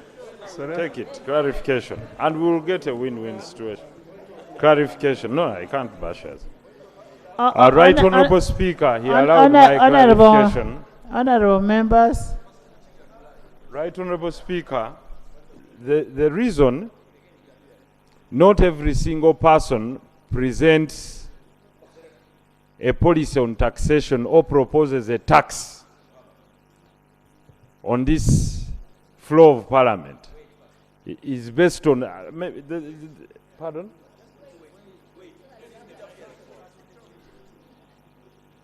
Because you must research the incidence, the impact, and everything.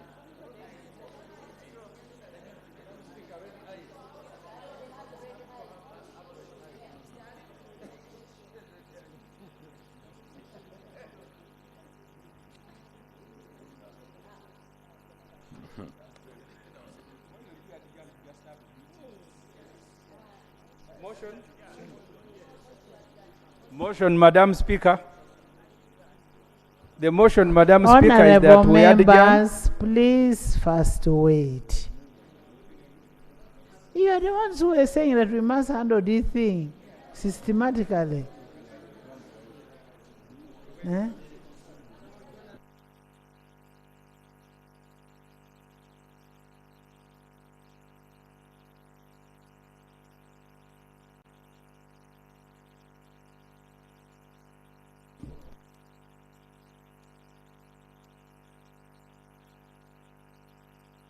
Honorable members, can I have,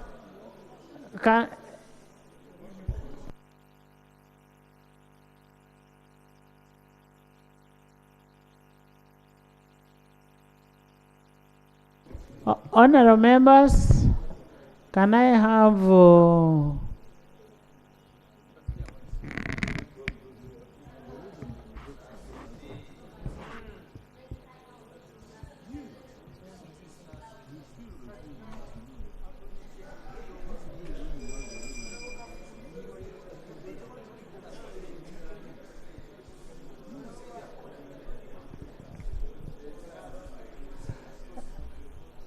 what have you resolved?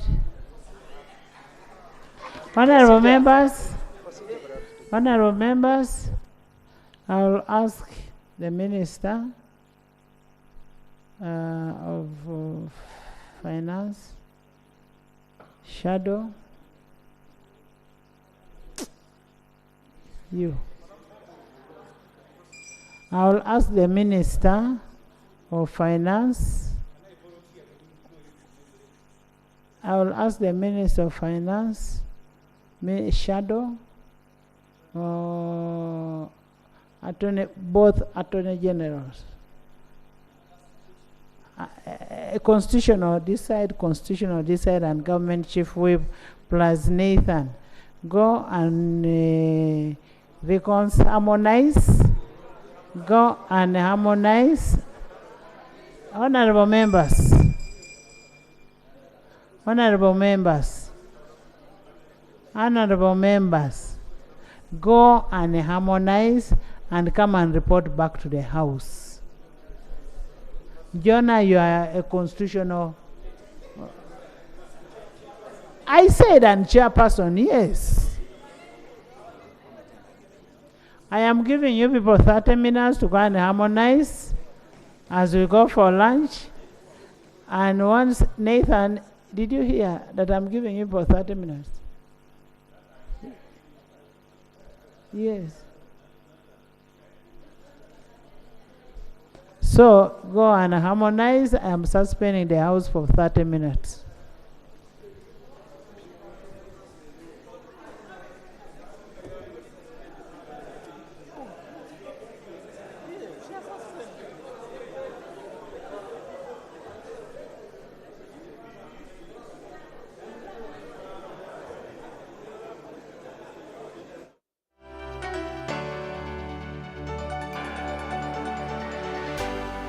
UBC, inspiring Uganda.